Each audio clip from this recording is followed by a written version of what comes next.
Mayo experience. Mayo experience. Mayo experience. Mayo experience. Experience. Welcome to the Pat Mayo Experience, presented by DraftKings. The time has come. The 5th annual CUSTY Awards. You all voted. Thank you for all the votes that were out there. Almost over 20,000 legitimate votes in this year's CUSTY Awards. The people, the fervor for the Custies and who would win and who wouldn't was dialed up to 11 going into this year. Reminder to smash the like button for the episode in the comment section. Give me your front runner for the 6th annual CUSTY Awards, if that's still a thing after this. We'll find out the big reveal towards the end of the show. Remember to sub to Mayo Media Network. Subscribe to the Cust Corner exclusive feed. You can find that down in the description on all of the audio podcast feeds you can find, and leave a rating and review as a special commemorative moment for the Pat Mayo Experience. 5 stars, boom. You can do that on Spotify or Apple Podcasts. Let's bring in the panel and some of the nominees at the same time. Joining us via satellite or just the internet. It's a series of tubes, I heard. Anyway, Geoff Fienberg and Garion Thorne. Normally, you guys are in studio with me as we go through this, but that is not the case in a 2020 world, 2022 world. I don't think they can hear me. No, we can hear you. Geoff is already on his phone. No, I'm not. I'm setting up a heating pad for my leg because now we're done with the swelling. We got to keep it loose. I didn't know. I didn't know if Garion was going to talk. It felt like an awkward intro. I didn't want to step on Garion. How dare you, sir? Okay, Garion, I'll say your name. You're like the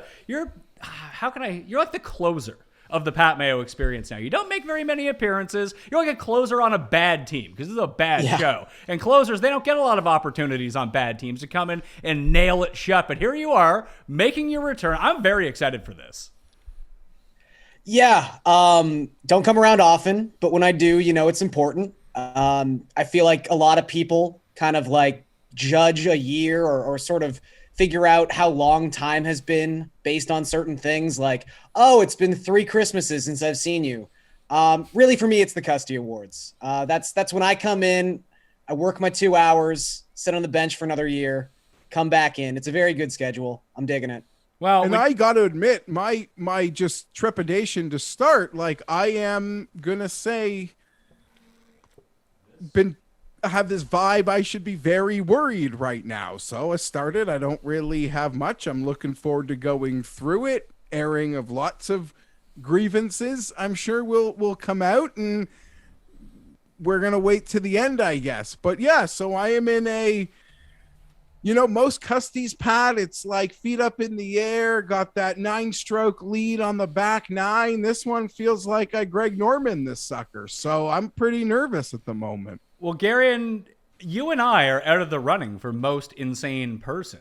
I mean, you weren't even on the ballot this year. Paul was on the ballot along with myself and Geoff and Tim. How are you feeling about this? Do you think this is like a competitive thing? Is Tim going to run away, or is Geoff at real risk here?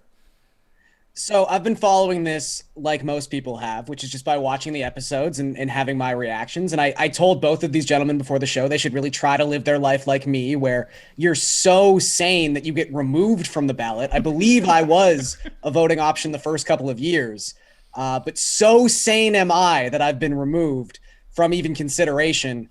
I don't know. I mean, it's interesting to see how they've played it. Tim's obviously taken a very offensive approach to not losing this vote. Sometimes I think in a weird way that like Geoff's almost at a disadvantage because he's like a normal person who is a little insane, where Tim, some people might just be like, oh, he's like an alien, so we can't even expect him to be sort of sane, and nothing he says anymore surprises. So I do wonder, how they talk like NBA MVP, there's like the voter fatigue, like Giannis should win every year, but he doesn't because people just get tired of voting the same person over and over again. Could this be a voter fatigue Geoff most insane year? That would be my worry. I'm Karl Malone. What the hell? You don't want to be Karl Malone. I'll tell you that right now. No, but I don't know. David felt like a lot of times you're seeing David Stern hand a guy a trophy and you're just like, Michael Jordan's the MVP. Like, this is like, what's going on here? Well, I think it's probably time to bring him in, the man of the hour, nominee for most insane person of the year. It is Tim Andercust. Tim Andercust. That's not my name. Many people say, we put this to a vote at the Custies, and it was your name, as we recall. All rigged vote. Okay, so that's the first thing that we need to talk about with all of this. Do you accept the terms of this vote? Because there was voter fraud rampant within the voting. So our good friend, Rob McIntyre, who compiles the Custies, went through, and the regulation was one email address, one vote. He went and scrubbed people who made multiple attempts to vote in the same category from the same email address over and over. Those email addresses only get counted once, not 1,000 times, as was the case in some of these situations. Do you accept these terms? Oh, absolutely. I mean, look, we're happy that there's really nice people out there trying to vote multiple times because they're so enthusiastic for the show. But we have to accept, in the end, one email, one vote. I do accept that. But thank you for your enthusiasm for the show. I mean, it's nice to know that there is such a groundswell, you might say, of people interested in casting a ballot for various subjects that they got overexcited and tried to vote multiple times. They thought it was like the all-star ballot for the baseball game. They just kept showing up every single day in June to the ballpark to fill out their card because they really want their catcher to be the American League starter. Well, it's kind of like when the Chinese government rigged the NBA All-Star vote that Yao was the starter every single year. Well, I don't know if they rigged it. I think Yao just... I That would at least made sense. the efforts. Like when Kosuke Fukudome was like the starting center fielder for the National League All-Star team, and you're like, who's that guy? That's more like this. Who, fuck you do me? That guy was great. I appreciate the efforts that it seemed like were made by the voting council, because it seemed like from the go, whether it be Tim or people associated with Tim, that bot farms were out in his favor. So bot farm Tim, whether he purchased the bots or not, we'll never know, I suppose. But we have one email I'm not address. capable of any of that. Maybe you're just playing the long game. Maybe that's your true Yeah, but you insanity. gave someone permission No, to I didn't. do it I for didn't. you. No, I didn't. I didn't do that. Jeff, I do didn't you do that. accept the results of the vote? Is the other thing that we need to do. Tim has accepted the results. Do you accept the results regardless of what they may be? Yeah, I accept it. I'm here for it. Okay. Sure. What's going I mean, if there wasn't this if there wasn't this effort to eliminate the bot farming, that Tim clearly put out there, I Clearly. would Without evidence. be very nervous. So you're just gonna let him about lie the vote. about me on the show and just make it? You're here to defend yourself. Oh, well. Defend yourself. I didn't purchase any bots. I didn't encourage any bots. I'm anti-bot. I'm against bots. I don't even like In the robots. same way, I'm supposed to believe you made like the memes that you didn't buy bots. There was a meme team that assembled memes, and that's just how it was. Would you say it's the dream meme team? I think that if you look at the all-time efforts that anyone on the Pat Mayo experience has put together for a meme campaign, mine was the best. I would agree with that. Paul, One of one. Paul, we got Paul a microphone finally. He can finally chime in. Here's my gripe with Tim in this situation is that he will not reveal who is on his team. So it's like, how are we supposed to believe you that you didn't initiate all the bots? That's a valid question. You can ask that all you want. I'm not interested in describing who's on my team. All you need to know is that we were a mighty crew who put together some banger memes that the people loved. Okay. Well, let's go through this and try to figure out how Tim is not the insane one here before we get to the big reveal at the end. Most Andercurse miscellaneous sports is the first category that we have up. Here are the nominees from this year. There's a lot. Jacob deGrom. This is one. It might as well just like the best Jacob deGrom curse could be a category for next year. Tim called Jacob deGrom the best pitcher in baseball by far, quote, well, recording the 2020 Custies. In between the recording of the show and the airing of the program, deGrom was placed on the inactive list. Oh, Jake Fromm State Farm.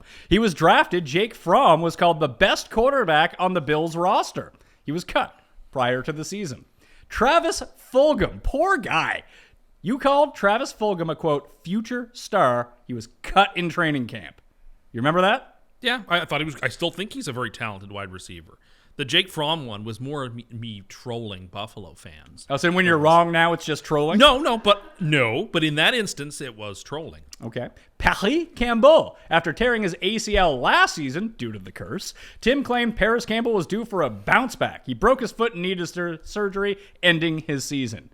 Belgium. Tim claimed Italy had no chance of beating Belgium in the 2020 Euros. Soon after this, Eden Hazard and Kevin De Bruyne were ruled out and Belgium lost. No. Sorry, Rob. That one seems like a stretch there. I bet you that one doesn't win. England. Tim claimed that England was guaranteed to win the Euro 2020 final, and they lost via penalty to who? To Italy. But not only did they lose by penalty, Italy missed the first kick. Like, the percentages of winning a penalty shootout when the other team misses the first kick, it's got to be like 97%. I'm trying to remember who I voted for. It may have been this one. John Wolford. Tim claimed that Rams quarterback John Wolford was, quote, looking good in the playoffs after replacing Jared Goff. On the next play, he received a significant neck injury and has not appeared in an NFL game since. He was looking good. He was playing well. Like, he was better than Jared Goff. I was right about that. Louis Oosthuizen, after a record-breaking first 3 rounds at the 2021 Open Championship, Tim said it would be, quoted, delighted to see Louis win. Louis had a disastrous 4th round and ended in a tie for 3rd That's place. like close to how bad things went at the U.S. Open for him. Which you also were rooting for him? Or the PGA Championship. Which you were also rooting for him? Well, I wasn't rooting for him at the PGA Championship, but I was at the U.S. Open. Christian McCaffrey. Tim called Christian McCaffrey the best running back in the NFL. He was injured for the rest of the season later that week. New York Mets. Tim called the Mets a lock to win the NL East. I liked them this year, too. They crumbled to a 77-85 record and missed the playoffs. Medina. Paul, mark down the Mets record right now. Someone just write down what the Mets record is on this day of recording, and we'll come back to it next year. Listen, I'm not 12-5. I'm not trying to pull the rug out from the audience. We were recording this on April 25th. When you're watching this, I will be in France, hopefully. Oh. Medina Spirit. Tim had selected Medina Spirit, the winner of the Kentucky Derby, to win the Preakness. The horse died before being able to compete. The Cleveland Browns. Tim made the Browns his super lock for Week 15. Soon after recording, the Browns had a disastrous COVID outbreak that resulted in Tim's hero, Nick Mullins, starting at quarterback that week. The People's Republic of China. Tim said that the People's Republic of China was certain to win the most gold medals at the Tokyo Olympics. Team USA won instead. And China led for the entire Tokyo Olympics until the last day. And the U.S. Snatched the victory at the end. There's a lot of these. San Diego Padres, you guaranteed that they would win the World Series. They failed to make the playoffs. Gonzaga basketball, you predicted they would have an undefeated season. They lost in the national championship game was really to close. Baylor, the team that you said that had no chance of winning the tournament at the whatever. beginning of the tournament. Tim guaranteed that Rory would win a major in 2021. He did not. I thought he was good. Tim I forgot. picked the Minnesota Vikings to make the NFC Championship game and claimed that Kirk Cousins to be a superior quarterback to Aaron Rodgers. After this claim was made, the Vikings lost 4 of their next 6. Cousins got COVID, they missed the playoffs, and Aaron Rodgers won MVP. Baltimore Ravens. Tim picked the Ravens to make the Super Bowl. They had a disastrous campaign with injuries, unprecedented to Lamar Jackson, Marlon Humphrey, J.K. Dobbins, Marcus Peters, Ronnie Staley. And they missed the playoffs towards the end of the season. Interesting. The one team, the last 2 Super Bowls that I predicted, so there's 4 teams to be eligible. 3 of those 4 teams made the Super Bowl. But it only mentions the one team that doesn't. Well, this is most cursed. I'm just saying, that's kind of unjust. It's When really not. 3 of the 4 teams I just in the laid last out 2 Super for Bowls you I how picked it have been was correct. not. So give me my credit. I'm here for credit. That's what I deserve. This is not the That's what I show deserve. for you to come and receive. Well, maybe it is. I don't know. I have decided I've come to take that credit. Okay. John Madden. Cool. Tim received a copy of Madden 22. What happened then? Don't even want to say it. He died. He did pass away, yes. The Saints, after a COVID disaster resulting in Ian Book starting for the Saints, Tim claimed the Saints were a lock to beat Garion's Miami Dolphins. Do you remember the score of that game, Garion? I do. It was 20-3, and most people stopped watching in the second quarter because it was How'd the they worst do the football next game week? of all time. How'd they do the next week, Garion, against the Titans? How'd they do the next week? They lost, I think, like 70-3, something along those lines. Yeah. The Colorado Avalanche. I didn't even remember this one. You said that the Avalanche were a lock to win the Stanley Cup Finals. They lost in the second round of the Knights. That one's just that's not even Can I make anything. a Stanley Cup Finals pick here? Sure, go ahead. Who you picking? I'm picking the Florida Panthers to win. the Didn't Stanley you Cup. already pick the Leafs to win it? No, I said a non-Canadian team is going to win. It's in my That's pretty pathetic. The markers that I've laid down. You've picked a minus 13,000 favorite. I think the Florida Panthers are going to win the Stanley Cup.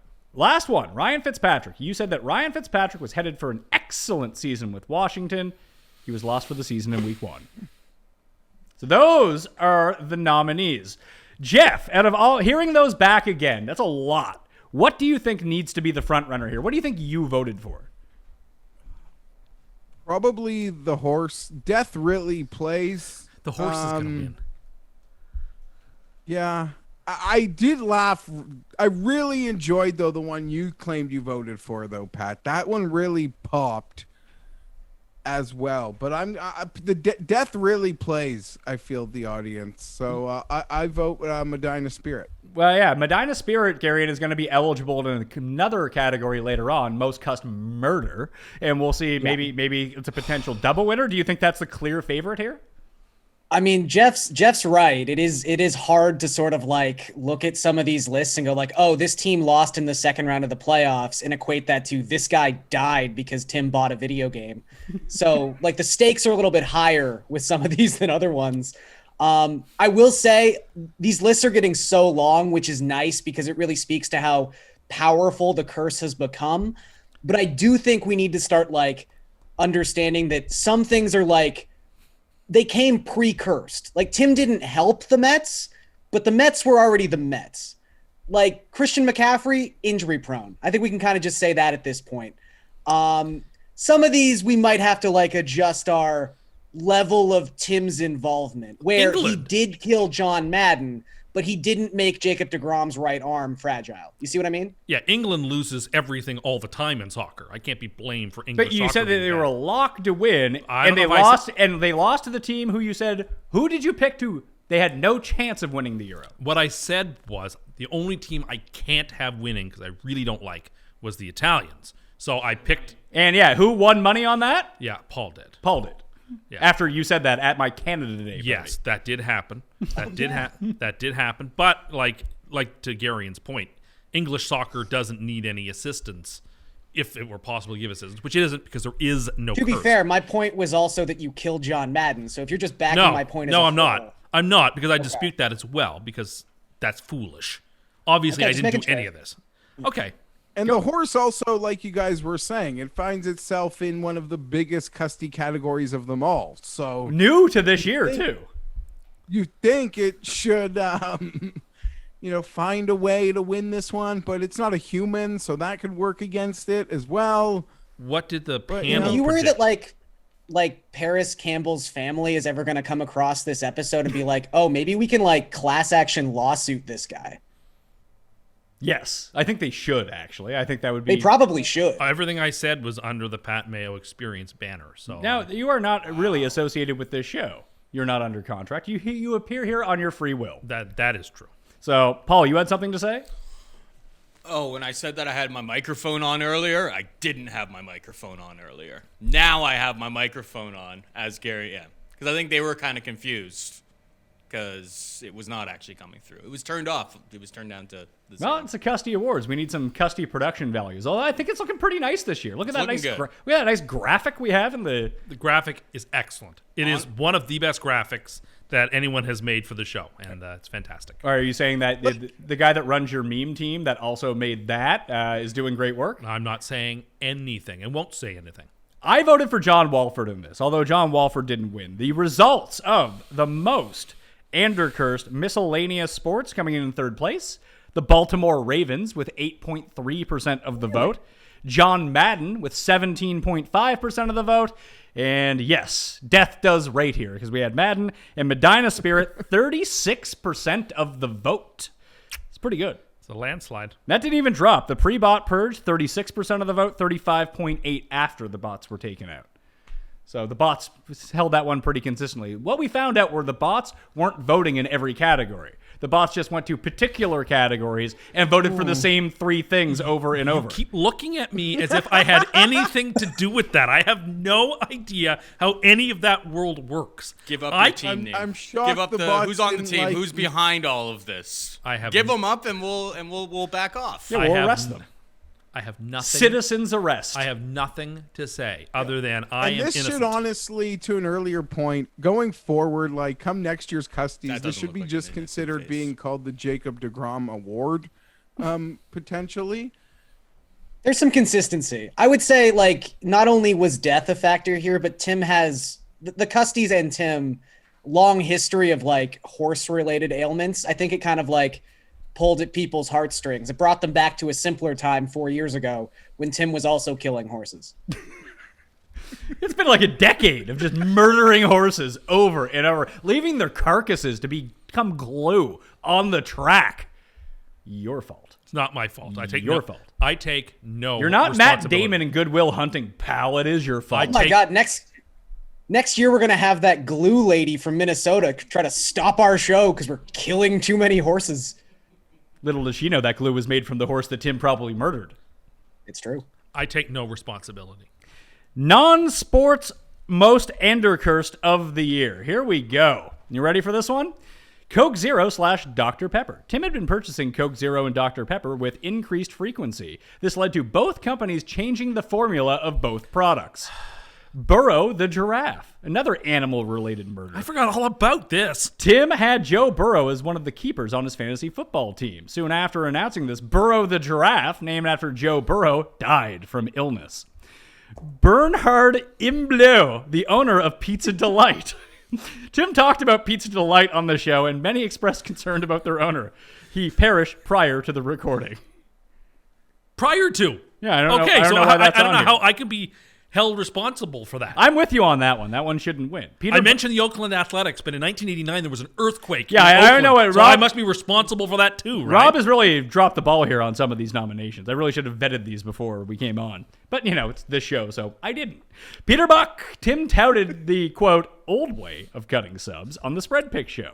The founder of Subway died the next day. Not just that, he was the co-inventor of the cutting it the old way, which, by the way, is, objectively speaking, the superior way to eat a Subway sub.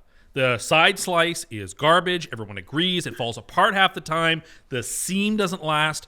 People, when you go to Subway, ask for it the old way. And they won't know what you're talking about. They are likely When was to the know- last time you went into a Subway, asked them to cut it the old way, and they had a fucking clue what you were saying? It happens basically every time. Can I say, can you cut it the old way? They'll say, pardon me. I'll say the wedge type. They go, oh yeah, okay, sure. So That people has ask for it never all happened. the time. That has never No, happened. because you haven't seen it or you can't imagine. So how No, could it because no, possibly I know be because true? it's never happened to you. It has several never times. happened to Just you. like you said, you'll never go through the Wendy's drive-through and ask for a Frosty, and they'll say, "Do you want chocolate or vanilla?" And then I mean, a that- week that- that was- later, that was we n- had that was not what I said. A video that was a week not later. what I said. You did. You said that would never. You said that would never happen, and then a week later, it happened. No, I said I will be asked what flavor. You went through this entire list and said you didn't remember saying like half these things. So how do you think the people are going to believe here? Me, who remembers everything, or you, who doesn't remember saying things? I mean, in this case, I remember all of these things. But we have you on recording saying that you don't remember. Some these of them things. I don't remember, as we'll get through it. So far, I remember all of these. Batman and Robin cups. Was it Batman and Robin or Batman Forever? I think it was Batman Forever. The one with the Two-Face. That had the That's coin. Batman and Robin. Okay, well, No, that's... the biggest that's Batman No, that's bust. That's Batman Forever. Forever. That's Batman Forever. Yeah, with Two-Face. Batman's biggest theatrical bust. No, Batman and Robin was the biggest bust. I'm pretty sure Batman versus Superman was. Didn't that movie do like Oh, really that well? made a lot of money still. Hold on, but weren't the cups Batman and Robin cups? Whichever The one Batman had Forever cups. whichever one had Two-Face, because the handle was made out of the coin that he flips. Yeah, it's Batman Forever. Okay. So either way, Tim has kept an array of Batman Forever cups in hopes they would dramatically increase in value. What happened to them? The cups got given away. The cans melted. They melted. The cans of my Blue Jays 1992 World Championship cans And why melted. did that happen, Tim? I don't Why did know. that happen? I don't know, Gary. The Garion curse, because you laughed at me. You mocked me when I warned you that I had 1992 and 1993 Blue Jays cans with the Coke still in them, and that they melted through the bottom, and you mocked and laughed, even though I was trying to save your precious cans like you were Steve Martin in The Jerk. And you laughed, and then they melted, and I felt good about it. I withdraw my I remember liking it so much. One last one. Andrew Cuomo.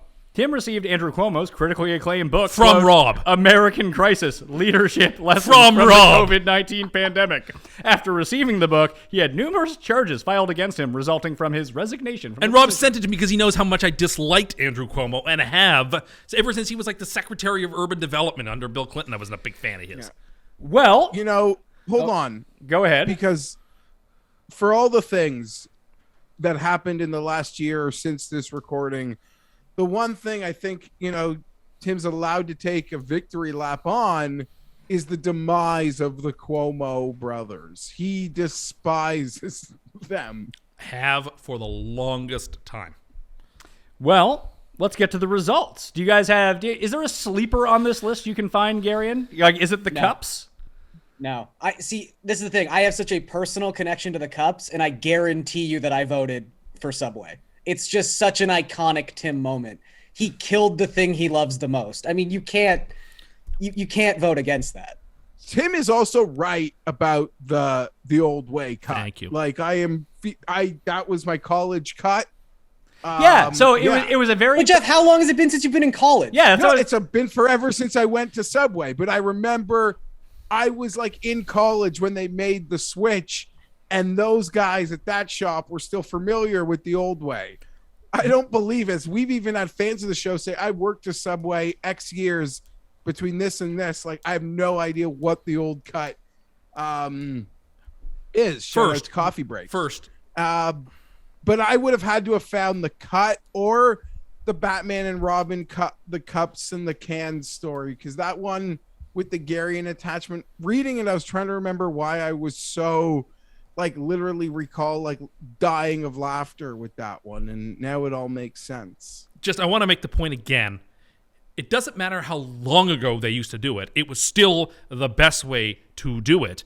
I It is agree. the best It's way. weird No, they so would- thank So you. it's your Thank lies that you. you walk in and the 17-year-old sandwich artist is like, oh right, I know in my bones the old way to cut it. Okay, well even then I though say wasn't- cut a wedge out. Am I asking them to split the atom? no, that they but can't cut the you wedge walk out of a in, loaf you of bread. walk in knowing they don't know what the fuck you're talking I don't about. know that. I Yeah, don't you know do. that. So No, I don't know that. the people working there that are younger than when this stopped fucking happening, they're gonna know, are they?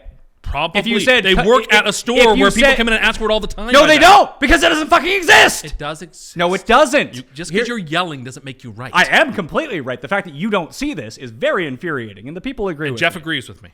Jeff agrees. Jeff doesn't agree with you. Jeff agrees with you that it's a good way to cut it. If you just walk in and say, please cut it like a wedge, you would suffer zero resistance. But you're you, and you need to walk in and say, please cut it the old way. And they look at you, stoned out of your fucking mind, saying, the fuck is this guy talking about?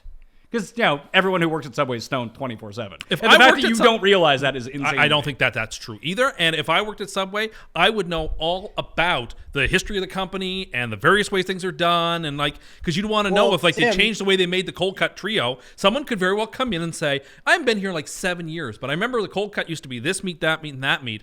And if you've changed it, you need to know that there's a change so that you can service the customer who wants wants that done. Tim, if it's you wanna good work at client Subway- service. Tim, if you want to work at Subway, I actually hear there's an opening at the company because their founder died. Thanks, Garion. Thanks, You could Garion. step in. That's not funny. Okay. I don't know why anyone thinks that's funny. It's not funny. Well, people voted for it. Almost a majority. 40% of the vote goes to Peter Buck, who I heard liked to fuck before he was murdered by Tim. Andrew Cuomo is in second place with 18% of the vote. And then the Batman and Robin Cup, 17% of the vote. I want to note then this is a That slight 17% is the most inside baseball Mayo media fans. they are OG followers. They know the conversation. That brings us to most... That's just 2-0.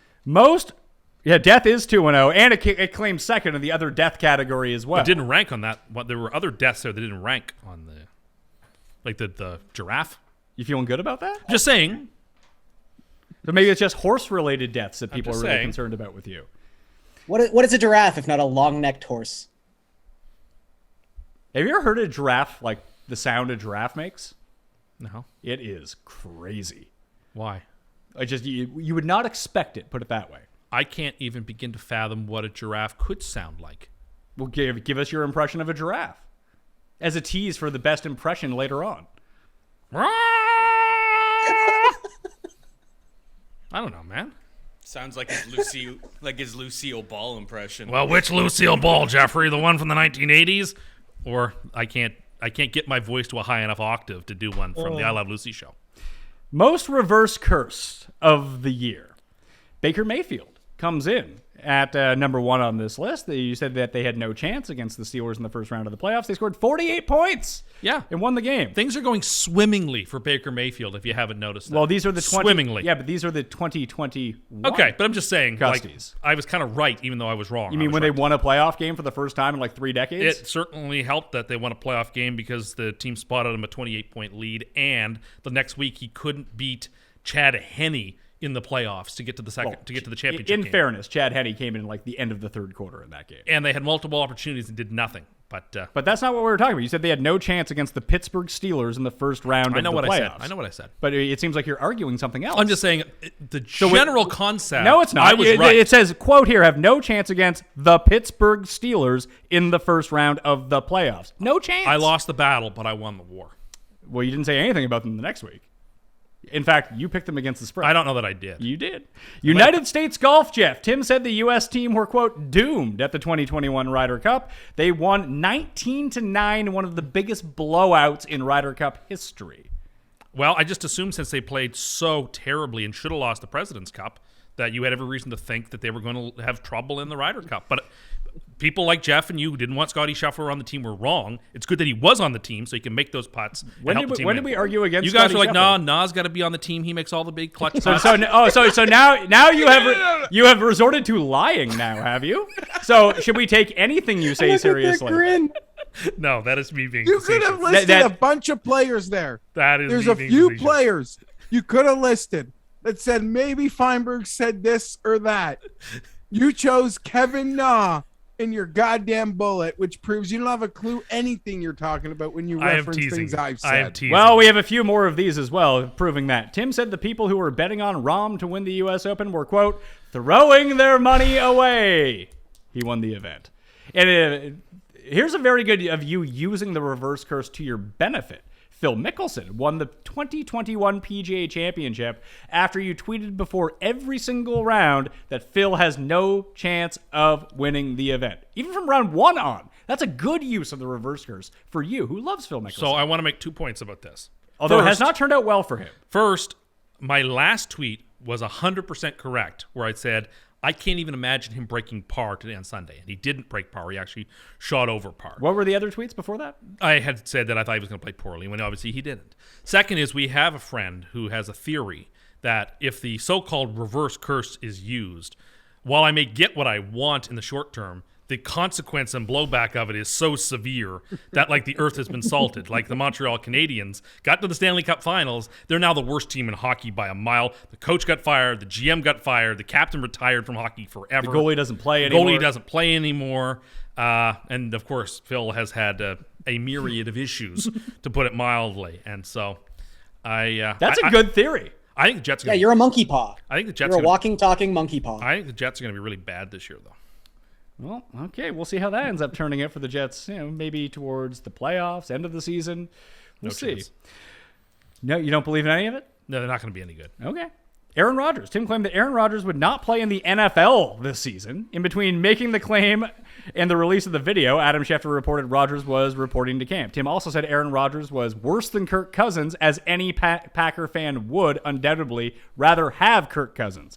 Rodgers finished Week 17 the odds-on favorite to win NFL MVP, and in fact did win NFL MVP. I was just wrong. Did Kirk Cousins win? I was just completely wrong. I'm a man enough to admit that I just was completely misdiagnosing the situation, and I was wrong. Tim was... Well, next year we'll be back here debating Deshaun Watson, because in this past season you guaranteed no one would want to trade for him. Well, he still hasn't played, and there's still a reasonable chance he plays 8 or fewer games, and I think it's probably the fewer. So it went from he would never be traded Well, and but now he potentially has never been traded. play again. Okay, but to now he may play less than 8 games. Well, this but year. now he has been traded. So, like, I change my opinions when the facts change. What do you do? I just try to be right. Okay, but like And not make asinine claims that I have to walk back, like as according to this list. There's no Pat Mayo list for this. Nah, well, sure. Miami Dolphins, Garion. Tim said the Dolphins and Tua were terrible and victory lapped on them after their 1-7 start. They won their next 7 games. Scotty Barnes. Tim said that the Toronto Raptors would regret taking Scotty Barnes over Jalen Suggs and that Barnes would be a disaster. Suggs had struggled to a minus 3.7 Raptor grade. What does that mean? I don't know what that is. That like VORP? It's 385 or whatever that website is. It's their advanced metric. So it's like war for basketball then? Yeah, basically. Well, anyway, Scotty Barnes won Rookie of the Year. He did. Yeah. Pepsi. Tim has long decried Pepsi as, quote, trash and for the plebs to drink compared to Coca-Cola. Pepsi surged to their best sales in decades in 2021. Oh, is Tim having a Diet Coke? What's Geoff having over there? Nice! Regular Coke, which I 100% support as well. Are you sure that's a regular Coke? No, it's not. It's one of those. Oh, all right. You know what? I am not gonna let that Starlight Coke bother me. Does it taste like Starlight, Geoff? We all know Feels like I'm falling from space and I'm gonna survive. Which is easy to do, by the way. Anyone can jump from doesn't it space. Very easy. Doesn't it just taste like cotton candy, Geoff? You know, it's truly delicious. Another great innovative product from the Coca-Cola company. I appreciate their ability to just try new things and deliver more great products. Yeah, sure you do. That's exactly what you think. Yeah, sure. It's trash. Who wants to drink a Coke that tastes like Starlight. what outer space is like? Well, how do you know? What do you think that outer space tastes like? I have no idea. And you know what? Well, if you have no idea, Neither do these try? did these Why don't you people have a try? Did these people bring on Buzz Aldrin or Michael Collins and ask them what they think outer space Wait, tasted like? Are you doubting the creative mind of Coca-Cola? I'm are you doubting saying that they can't come up with great flavors? Well, what further backs it up is that this new flavor they've come up with, pixel flavored Coke, shows this because it's supposed to taste like what a pixel tastes like. What could a pixel taste like? Well, tell it. Walk us through. What do you think a pixel tastes like? I don't know what it could taste like. It's like a piece of a puzzle that's digital that makes the screen go. That's what a pixel is. It is not something that has a flavor or a taste. It's an asinine thing to construct. Now, I know Just that to Geoff... refresh, what do you think a giraffe sounds like? Now, you're distracting me from what I thought was a very cogent point. Namely, you're just on topic here. You're just spewing sanity. nobody wants Coke that tastes like stars, okay? They don't want it. They want this stuff. This is the good stuff. This is the nectar of the gods, ambrosia, or regular Coke, or Coke Zero. Oh, perfectly good options. But Starlight flavored Coke, it'll never last. Just like I told you people that the ginger lime Diet Coke and the strawberry guava Diet Coke, they wouldn't last. And what happened? They didn't last because I know what I'm talking about when it comes to I'm passionate about this. This is like my Raptor analysis of Diet. The Raptor value on Starlight Coke is like negative 500 if negative is bad, or plus 500 if plus is bad. I don't know how that works. That's what's going on. I can't. Well, You're all just laughing check at me, where but you Scotty know. Barnes is and check where Jalen Suggs is. So You you'll all- get the metric down pretty quick. I'm about the Chargers in the same way you're passionate about this. This is your thing. So if like you should get a free pass for this, I should get a free pass for all those insane Charger. He's really trying to walk back. How terrified are you that you're going to win most insane person? It feels like you're stressing. You told me earlier I gotta worry about it. Well, you should worry about it. I ran a campaign and you didn't go to Wisconsin. I didn't go to Wisconsin or Michigan or the Carolinas. And what was the consequence? A lost election. Where we are right now. There's Anyhow, I just thought I could bring great flavor to today's show. You Show don't even people like it, do how- you? You didn't even. How, in fact, how you wouldn't. calm and collected a mere soda would make Tim on a day where he's supposed to find out whether he's insane or not. Enjoy it, Jeffrey. Enjoy Well, it. it's not that he's insane or not. It's whether he is the most insane or not.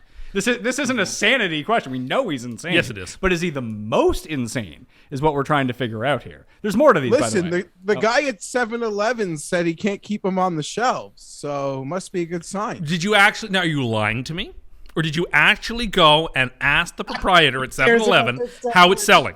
Because as you know, as the people know, I've done that. I've asked people at the store, how is this, this product or that product, how is it selling? Truth of the matter is I had my wife get me a Slurpee, and I asked her to look for these if they had them because I wanted them. Is it for the Coke today. Zero version or is it can't- the regular version? I can't go anywhere on my own yet. I'm I almost enjoy that upset. your integrity, though, Tim, is such that even though you hate this product with such great fiery passion, that if in fact a clerk said they were selling well, you have to take that seriously because it goes into your studies. It does. Well, I'm developing my Raptor analysis, right? Anyway, I'm as upset about this as I am about those drive-thrus being shut down by where Garion lives. I don't even live there. The very idea that they're shutting down the drive-thrus. drive-thrus aren't shut down. The restaurants are gone. Oh, I understood it to be that the drive-thrus were shut No, down. Burger King No, is... well, they shut down the drive-thrus first, and then they eliminated the restaurants. Yeah, they're turning into a condo. But there's the... Ask Paul. Paul used to live 30 seconds from there. That is the That dingiest was- fucking spot on the planet. That was my home base. That McDonald's, like, it was kind of sketchy. Like, you had like lots of homeless people and stuff, just like setting up I shop. ate those like 10 nuggets for $2 from that Burger King, and that's why I Which never Jeff thought- claimed. I- Anyway, everything. That's There was- why I should never. That's why I knew I never had to fear COVID, because those things didn't kill me. There's no way COVID was gonna get me. this is why you're going to win. the bigger loss was Island Foods. That place was awesome. Yeah. And that place got, like, Burger King's very, very mid, as the kids say. I just like drive-thrus. They make my life easier. There's no way COVID is less healthy for you than Burger King nugs. The Have you had best. the dill pickle ones? I was going to say the best scam that Burger King's got going is got they some sliced up a pickle, put batter on it, and are selling that for $3 a shot. Like, They How got many the- of you bought?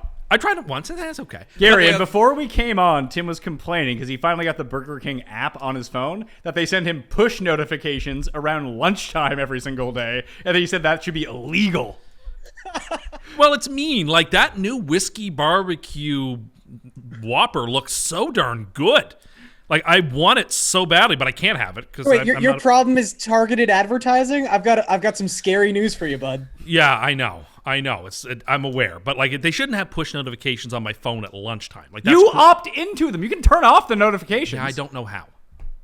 Do you think it's really when it pops up originally? It says, "Will you allow notifications or not?" If you just click no, you would never get them. But you clicked yes. I have no because memory you of that. wanted to hear No, about no, it. I have no memory Yeah, of you that. did. No, I You were so remember that. excited to open your Burger King app. You're Well, like, I do like to know about I deals. want to hear everything Burger King has to tell me. I do like to know about deals. If I'm missing hot deals, I'm like a loser. Everything Burger King has is a deal. Their entire menu is a value menu. What are That's you not true. talking That is about?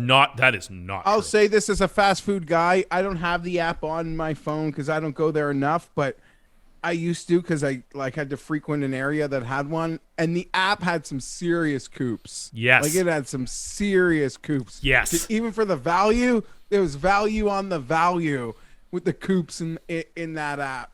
Well, the biggest thing is Jeff is really the biggest victim here of having no more drive-through because then when he tries to go into the store, not so much the case anymore, but when he would refuse to wear a mask to go in and the guy wouldn't take his money through the door. He's just, give me a burger. Here's some money. Remember that, Jeff? Listen, that was just a simple thing. I didn't understand. It was my regular. Everyone, listen. It's a location that's close by. Everyone that works there knows that guy's an ass. Like I got relationships. I even fake. I know like Raptors basketball stuff from my guy on the grill there. So they're friends. But it was 2 for $6 burgers. I wanted cheese. I only want cheese and ketchup. Knows the order. Said here's $10. Just bring it to the door. Guy we refused. can't go a whole show for some reason without talking about fast food. I have no idea why that is. We can't. It's not just me. This comes up on shows that I'm not on. Does it? I'm sure. I listen to your Friday show every single week this So year. the ones that feature you and the ones that feature Cam, it always comes up on. And it comes up on your golf show as well. With Jeff. Yeah. I don't think I bring it up. You But do if on I occasion. was doing a Yes, show you do. with Tim or Cam, I would probably We can't bring get it up through an more. episode without bringing up fast food for some reason. Well, here we can get back to football here because there's still more reverse curse things on the go. The Buffalo Bills. You laid down a marker that they would not win the AFC East. They did. The Las Vegas Raiders. Heading into the Thanksgiving showdown with the Dallas Cowboys, Tim declared the Raiders were, quote, done, and they just didn't know it yet. They blew out the Cowboys. Not really. They did. They won in overtime. But they made the playoffs. They certainly did. I was just wrong about that. I mean, I think a lot of us were, but I was principal among them that I was wrong about the Raiders' chances. This is one of the closest categories in terms of the voting. There's no one clear one that sticks out because what I voted for didn't even make the list. Phil should win this. Phil's not even on the final. That's remarkable. Didn't even make the top 3. It's either him or it's Rogers. Those are the two I have. This one's weird because, like, I find in the past, any reverse curse you've made that's won people a lot of money, that tends to do pretty well. So I think Rom is probably among the winners. But at the same time, maybe this is just like me speaking inside my own bubble. I feel like the description of the Miami Dolphins thing doesn't do it enough credit because it was like the fact that he thought the Jets were going to win every single game, and then it was in fact the Dolphins that went on the run that he had projected for the Jets. Like, that was amazing. The videos that he had that he thought the guy wasn't mocking him, but he was clearly mocking him. He wasn't. Uh, He was definitely mocking you. Oh, okay. So I feel like the Dolphins one did pretty well. Coming in third. I voted Packers, Aaron Rodgers. It was quite polarizing through our football content. The Dolphins thing, like, I could see that, but the Dolphins are such a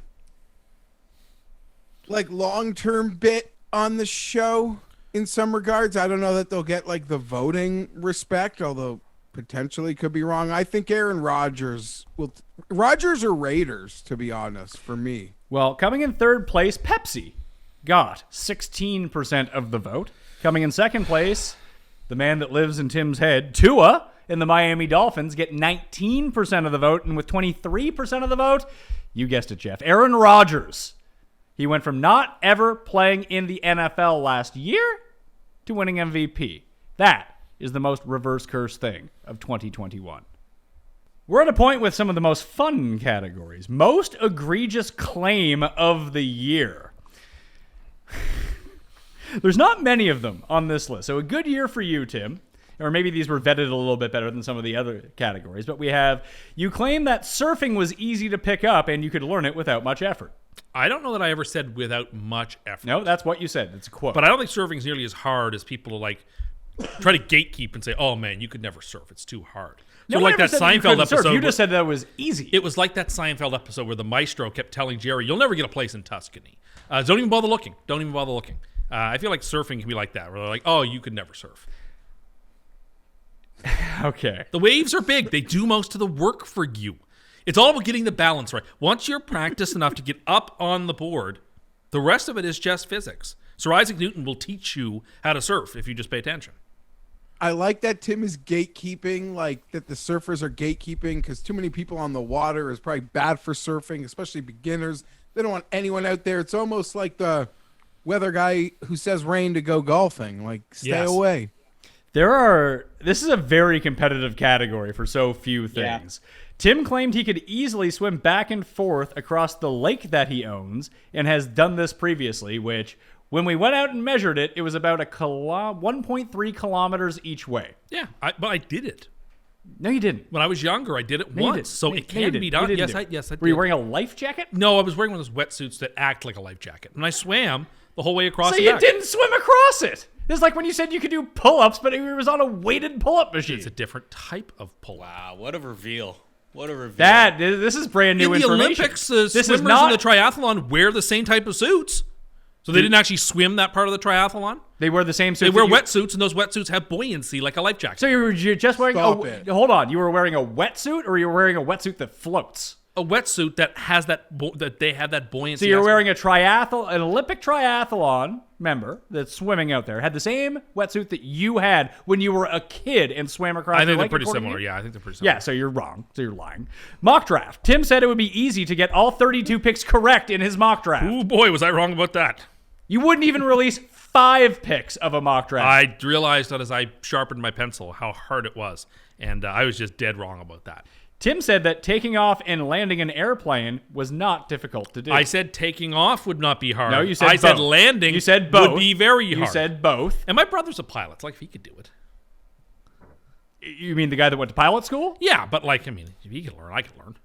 Okay. But you haven't learned. Would you say that? I mean, so you're saying that being a pilot is easy because your brother can do it? I didn't say that. That's what. I mean, you said it was easy to do. I said it's learnable. I can learn it. You said it was not difficult to do. I don't think I actually Is said what it not says. difficult to land. Again, we've been over this. You don't remember what you said. I dispute having phrased it in that way. Tim, you claim that you could throw a javelin 100 yards. I mean, I don't know if I can throw it 100 yards, but I could definitely throw it like 30. That's That's significantly. so different. That's significantly less than 100 yards. Yeah, okay, sure. What do you think the world record is for javelin? No, I just looked it Hold up. on. What is it? It's I want him to guess what he thinks the world record is first. well, I bet you it's like 235. You think that someone can throw a javelin 2.3 football fields?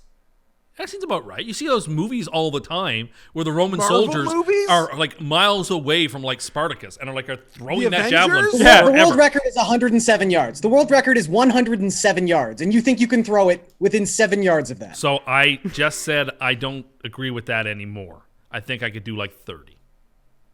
Which is another way of Tim. It's the same way he looks at polling, like for himself. If he pulls it like 7%, he thinks he still gets a victory. I feel like I'm despite gonna- what he actually claims. Are you Gonna pull- feeling you're going to break out some of that logic here a little bit Well, I later certainly on? feel like I'm going to break better than 7%. I'm just making notes of the percentages that win all these categories to see how many of those Jeff's final total is better or worse than, so we can get a real sense of what people think about Jeff. Juking out a So you're cornerback. already like preparing that you've lost. Well, a good candidate writes a concession speech and a victory. No, you don't. This is why everyone you back loses, by the way. You know what good people do? They fucking win. You Well- write a winner's speech. You don't worry about the rest. That's a Pat Mayo strategy. Okay, well, that's you. I am being a little bit more studious. So you don't have any confidence that you're going to win. I see.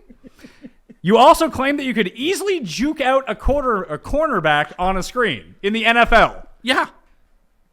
In the red You're zone. not even walking that one back, are Like in you? the red zone, you just give him a double move and you're open. That was one move. Where's your double move? Shoulder fake. Yeah, you're good. how about you get up and you can show us right here? No, because then the microphone will be. The microphone's on the table. You're fine. No, I could do that. It's not that hard. Like on a screen, exactly, on a screen pass. I fake to the left, fake to the right, boom, caught. Now, I may get buried as soon as I catch it, but am I going to be able to juke him out so I can get open enough to make the catch? Sure. No. Sure, I could. No. You could too. No. Jeff could. No. Garion. Jeff can't even walk right now. Well, Jeff when he's 100%. You So- are so delusional. I think you overestimate. You're juking you out know a what, small like- child? No, you know like how a regular slow corner. your moves are? Your moves don't even register. You look like you have a twitch. You're not putting on a juke on anyone. Yeah, Are you that's dancing the salsa? Like your move takes 1.5 seconds one way. Like where is it? Like what do you mean? I think you underestimate how fast a person can move. Possibly you're thinking like the cornerback would fall down laughing at your attempt and then would just be so distracted that you could run past him. You would be eviscerated. No, I wouldn't. Like his helmet would be through your body. First, I learned how to take a hit when I played tackle football, so I think I could handle that. So- secondly, So you can make the kids juke move. The kids that you were twice the size of when you were 12, that's who you learned to I take the wasn't hits from? twice the size. In fact, there were a lot of people much larger than I was. I didn't have to have the red stripe on my helmet. But you played offensive line. Yeah, because I was a good center. Okay. How many guys were trying to tackle you as a center? Not too many. Not too many. Well, this is a very competitive category. What are you guys thinking is going to end up becoming the winner here? Because there's an overwhelming winner, which I was really surprised Juking the about. corner. Juking the corner. Yeah. That is Yeah. that is I the feel winner. like okay, and I would say like NFL draft might be next, just because that was so like iconically hilarious. The fact that he didn't even submit one. Well, you got two. You got number 1 and number 2. Can you guess number 3, Garion?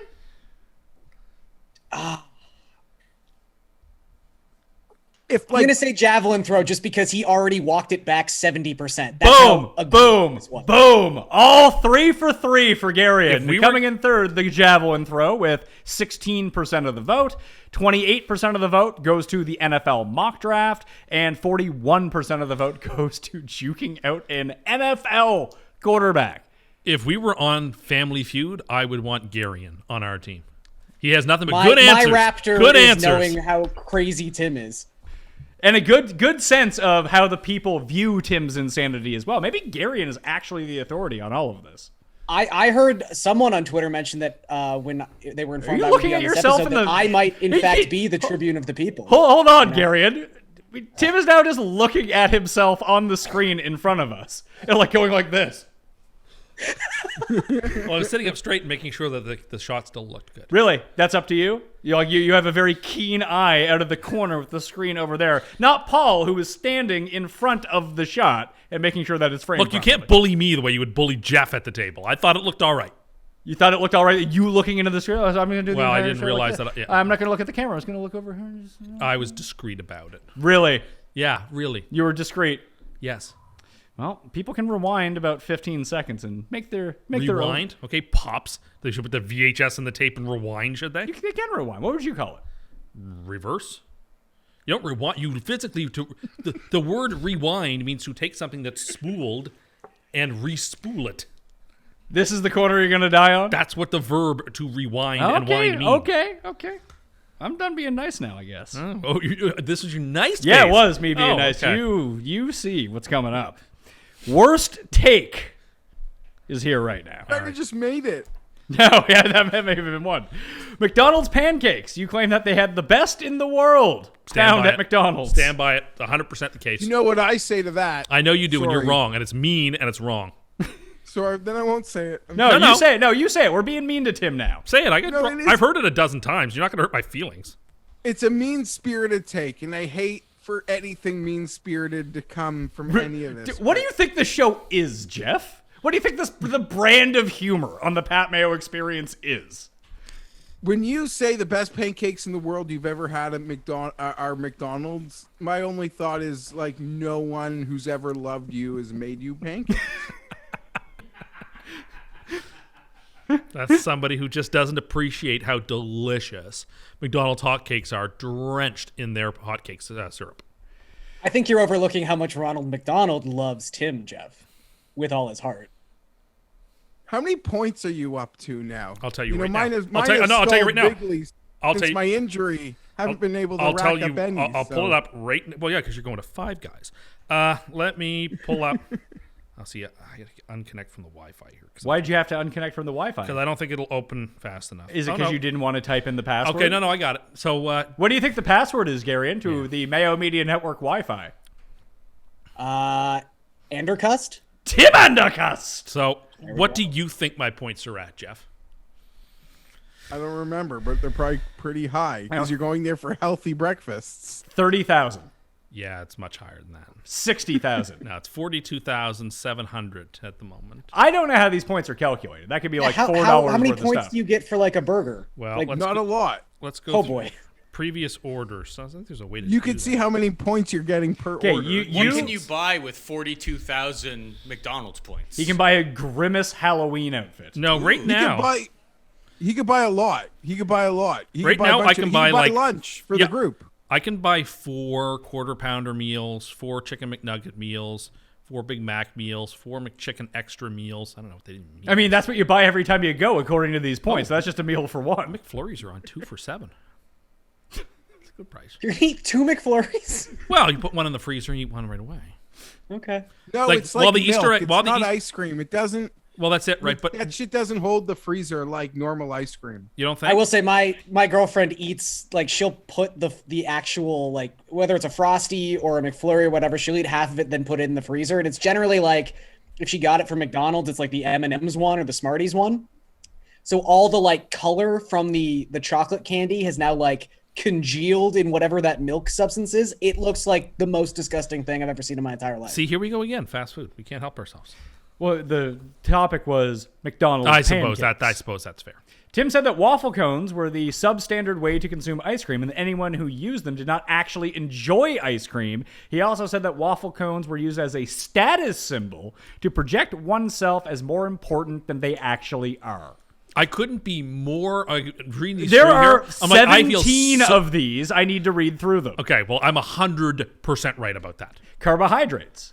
Tim said that any item of food with no carbs was good for you. Wow, that was Paul's fault. Why is that my Well, we were fault? talking about keto, and you're like, as long as it doesn't have carbs, it's good for keto. And I was like, I I mean, it's interpreted good that. for maintaining being in keto. It doesn't mean if you eat a pound of butter that you're doing any service for.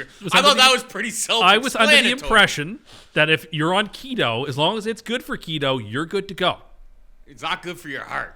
I'll tell you that much. Wow, I misunderstood. Mother of pearl spoons. Tim has said that anyone who doesn't use mother of pearl spoons for caviar was a pleb and not worthy of consuming them. That's a very Tim Too Rich take. I don't know if I said the last part. I feel like I didn't say the last part about worthy, but yes. And if I remember, But I agree with it. oh, look, you don't use metal spoons on caviar. It gives a metallic taste. Mother of Well, pearl's Kenny way to go. Kim did a much better breakdown of this on the Custy's panel show when he talked about the oxidization of caviar and the type of spoon and metal that you're using.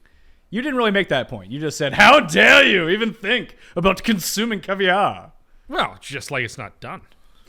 I don't even know what a mother of pearl spoon is, let alone how to properly eat caviar. Yeah, well, Tim just thinks you're a pleb. That's why. It's the, Yeah, it's the clearly. substance that has that sort of phosphorescent glow. Well, there you go, Gary. You know, again, some of us are just tribunes of the people, and some of us aren't. So Okay. That is not a case for you as a tribune of the people. No, Garion really is the tribune of the people on this show. I actually agree with that take. You agree with my take about mother of pearl spoons? I do agree with your take. Can we I please think add you- a who's the most tribune of the people category next year so I can win it? You can't win it. he can win it. He is. Like, Garion is the only... listen, I am... People think that I'm a normal person. I understand that I'm not a normal person. It's just... I'm not crazy in the way that you and Geoff are crazy. But to be a tribune of the people is not to do with crazy. It's got to be that I represent Garion the views. does. He's not... It's not Garion too rich. And that Garion's out there on the streets living life like most So do people. I stoop down to live amongst the people to see how it is that they're living. I go to the places that they go. I shop at the places they shop. And I don't judge.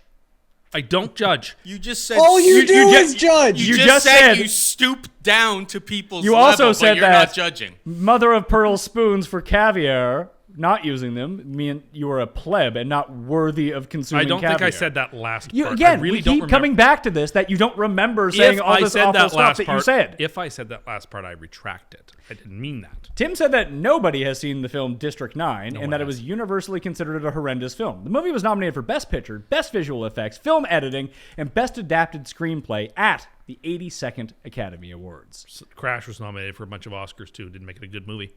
You didn't say it was a good movie. You said that nobody had seen it, and we Well, to already- be fair, movies that win the Oscar for Best Picture these days are movies that nobody has seen. Well, it didn't win. It was nominated. No, but my point is, I don't think. But Black Panther was a movie that everyone saw. That was nominated for Best Picture. Is it your contention that no one saw that movie I either? didn't say that. Okay.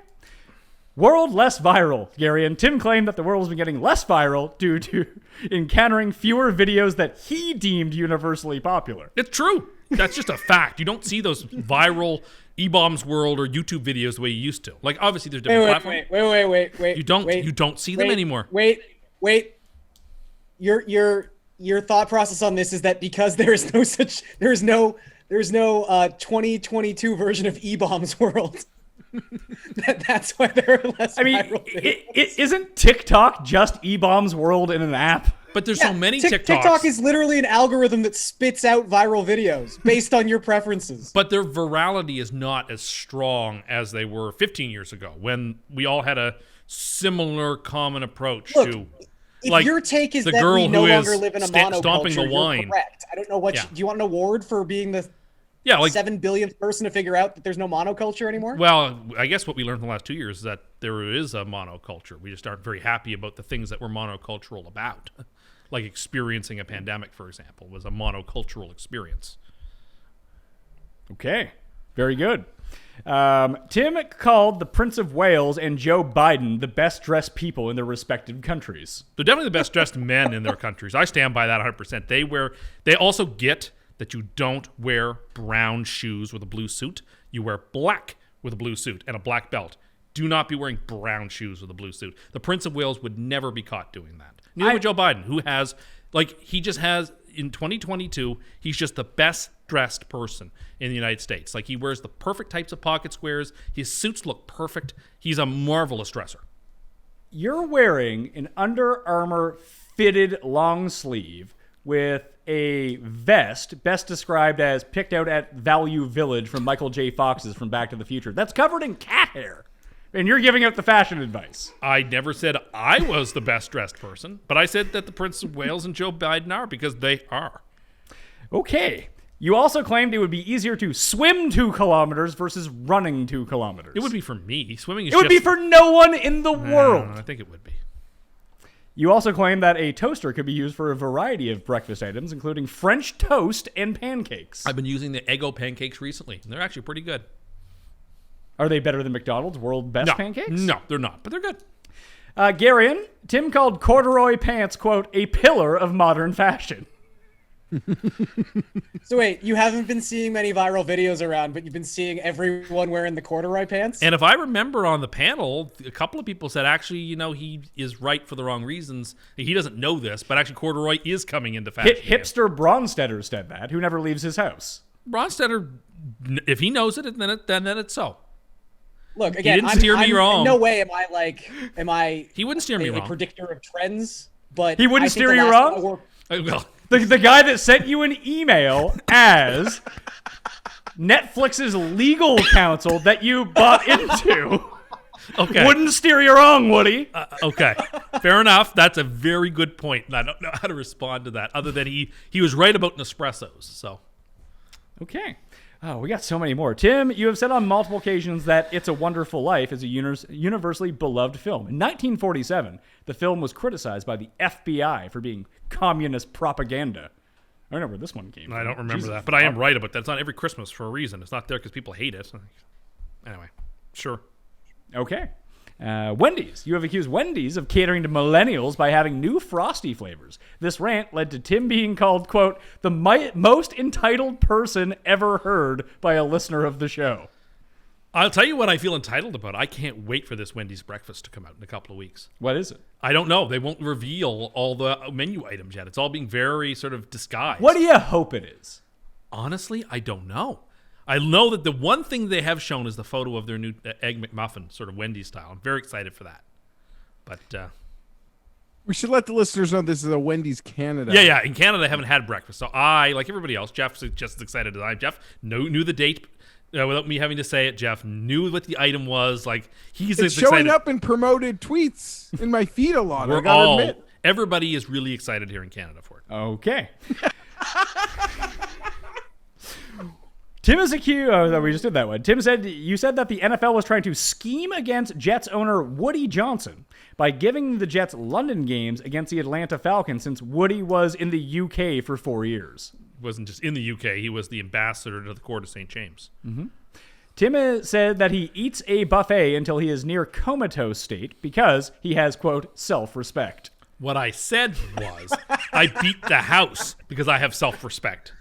I'm not one of these people who goes to the all-you-can-eat buffet, gets a couple of sprigs of celery, and says, "Oh, I'm full. I can eat no more." That's not having self-respect. So what you're saying is that eating yourself till you can't walk anymore is self-respectful, and the straw man that you just referenced, who goes to a buffet and eats celery, has no self-respect. I was raised to eat every single morsel of food and on your as plate. we have found out through parenting over the past 40 years. And studies, that is the exact opposite way that you should raise your kids. That creates eating disorders and creates a bad relationship to food. Well, but I don't have an eating disorder, and I don't have a bad... Okay, I'm not going to say that, because you will say I have a bad relationship to food. But I was taught to eat everything on your plate and to maximize the value of the buffet. But you're Tim Too Rich. Still doesn't mean I don't have principles. Principles about eating yourself into a coma. Oh, I would never say into a coma, although that almost did happen in Vegas. I ate so much I couldn't move when I left the Luxor buffet. But that was an expensive buffet. You got to work to get your money's worth there. How much was it? Like 50 some odd bucks. You should have just gambled a little bit more. Well, They would have given you a free buffet. I drank too much of the coffee. That was the problem. It was excellent as a thing. It was so good. Best coffee you've ever had? It was Luxor buffet in Vegas? It was amongst the best coffee I've ever had in my life. Tim throws out toothpaste when there is 1 quarter left because he claims squeezing with that much is not fun. It's not. It's awful. Throw it away. Get a new one. Tim said that he was the most optimistic he had been about the Jets in many years. However, prior to last season, he claimed that the Jets were, quote, talk of the league and, quote, so good. Whatever. And yes, Paul, that is what I meant when you just texted me. We got secret messages on that. I assumed as such. Oh my God. You also said that restaurant chains have lied to you about holiday hours. However, I forgot about this. Yes, you just they did. looked up the hours on Google and didn't realize that Google uses an API to pull hours and is not a direct information from the restaurant. It says it may be open. Yeah, Well, it may be opened. It may be open because Well, they don't know. It's Google. it should have been open. Yeah, I don't think that one's on here. Do you guys remember when Tim said that people want to work on Christmas? Yes. The people Yes. who are working want to work on Christmas at these places because they get double time and a half. Why would Yes, because as everyone knows, you get to pick your hours at your minimum a wage lot of these job. places? Yes, you do have that. This is like a plum assignment would be Christmas because of the extra money. You crowdsource this when you go to McDonald's the same way you ask if the new Coke products are selling. I for the knew dude I at knew somebody 7-Eleven? once who worked at Shoppers who said that they used to always volunteer because there was always a clamor for the holidays because you got the extra money. Were they a lonely person? I'm not Were they answering. Jewish? No, I was gonna say. no.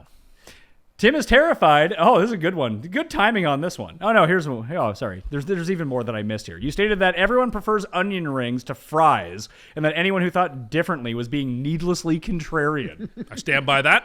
It's a fact. We ran a poll on this. That was not the fact. Contrarians.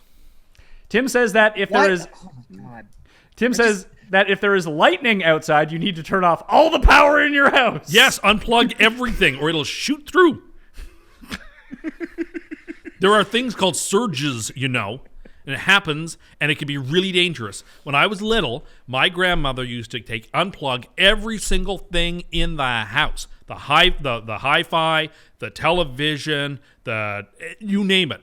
The microwave. The only thing I guess didn't unplug was the stove because it was hard to get back there. You name it, it got unplugged because when she was little, lightning came right through the chimney of her house and blew something up. And so from that day forward, she learned and I learned that lightning is nothing to be trifled with. If it's in the area, you can have serious things happen. You unplug everything you can. It's about safety. I'm trying to advocate. Why are you making that face at me? I'm listening. Continue, please. Okay. Anyway, I am just saying better safe than sorry when it comes to this sort of stuff. You don't want a surge of lightning. It's the same way if you're playing around at golf and it's lightning in the area. No, you don't that just is keep swinging away. Tim. That is not the same. It's about minimizing your opportunities here. So you're You don't think that technology has improved a little bit in the last? You want to take 70 your years? chances? You want to take your chances? yes, You go right we ahead. all do take our I do chances. every day. I hear thunder lightnings in the area. I unplug stuff. Yes, sir. You're also terrified of being in your vehicle as it goes through the car wash and demand that valets be available for you when necessary. Now, someone did recently die in a car wash. Do you know why they died? I didn't read the article. But you were just willing to come on and say, see, it is dangerous, weren't you? Yes. But you didn't read the article. No, I didn't read the article. I read the headline. Yeah, so, Garion, did you see this? No, I didn't. Yeah, so- I assume it was probably from like, I don't know, a heart attack or something like they were an old person who just happened to die. No, yeah, let's listen to this again. Tim is terrified of being in his vehicle as it goes through the car wash. Guess how the guy died? He got out of his car. There you go. Oh, Jesus. Not a smart idea on that guy's part. Anyway, Zoodles. Tim has said he would refuse to eat from a can of Zoodles if the label was askew. yeah, I don't eat perished food. Why would that be perished? It's not right. No, it's not right. I'm sorry. I'm not eating that.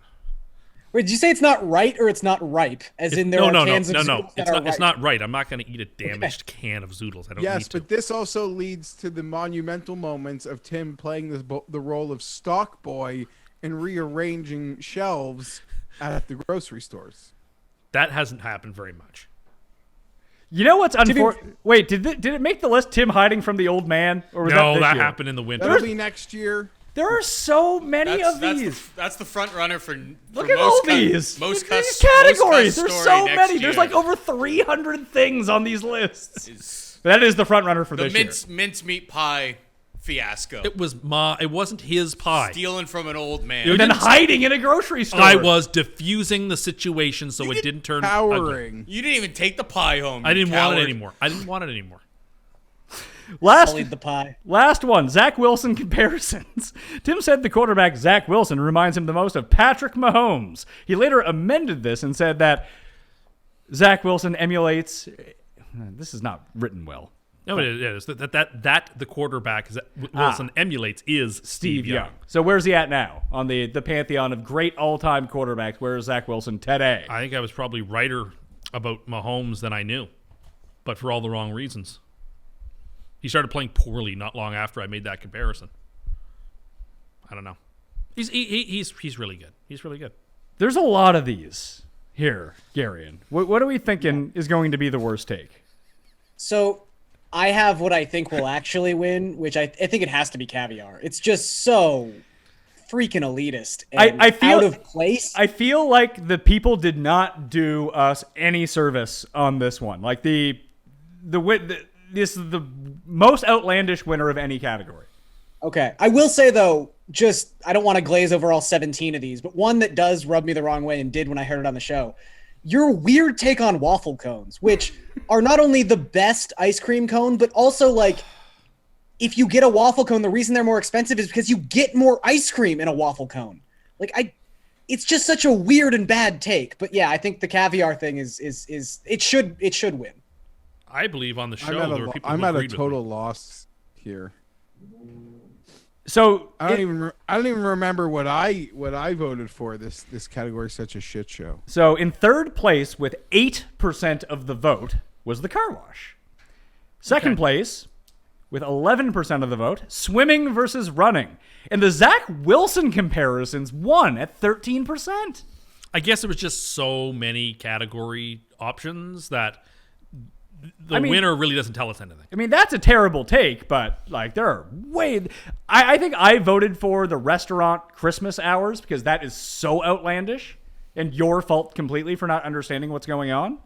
But I'm just glad. Actually, wasn't that, like, voting took place around Christmas, didn't it? Like, I'm surprised that didn't have more of a groundswell just because it was really recent. Although after this show, I mean, lightning should have won based on the way that you've described this. Lightning is very dangerous. Don't mess around with lightning. It'll get you. All right. Oh, here we go. A crowd favorite and new category to 2022.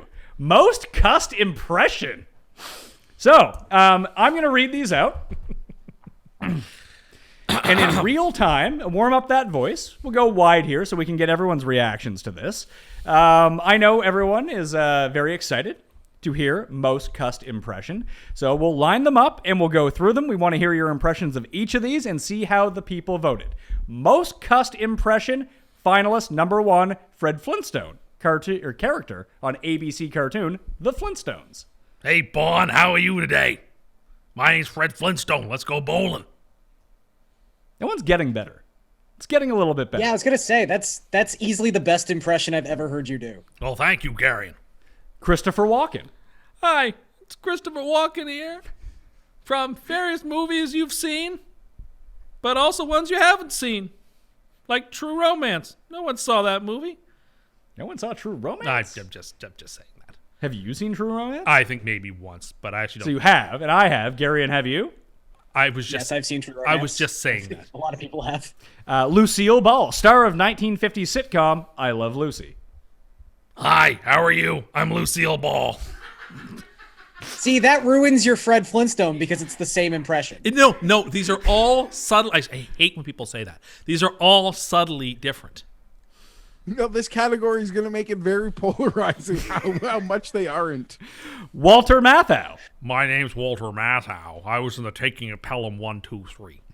In what I think is your best impression, Kelsey Grammer, because it's just your voice. No, I talk like this, Patrick, when I'm on the radio sometimes. And other times I talk differently, like when I was on the show Boss. Wasn't that good? Why is he British now? He has that mid-Atlantic... Yeah, he does have a mid-Atlantic affectation. accent. You're doing like a faux British accent. I am not doing a faux British accent. That would be a faux British accent. Sounds more like Niles. No. You just fell into a faux British accent and covered it by saying this would be a faux British accent. No, Garion, no, that's not no, what no. happened. Estelle Getty. Hi, everybody. I'm Estelle Getty. Think of it. Sicily, 1902. W.C. Fields. Well, W.C. Fields is a much different sounding voice. And I don't know how many of our viewers even know who that is. Bill Clinton. I am very sorry for the terrible lies I told for 8 years as president. I was terrible.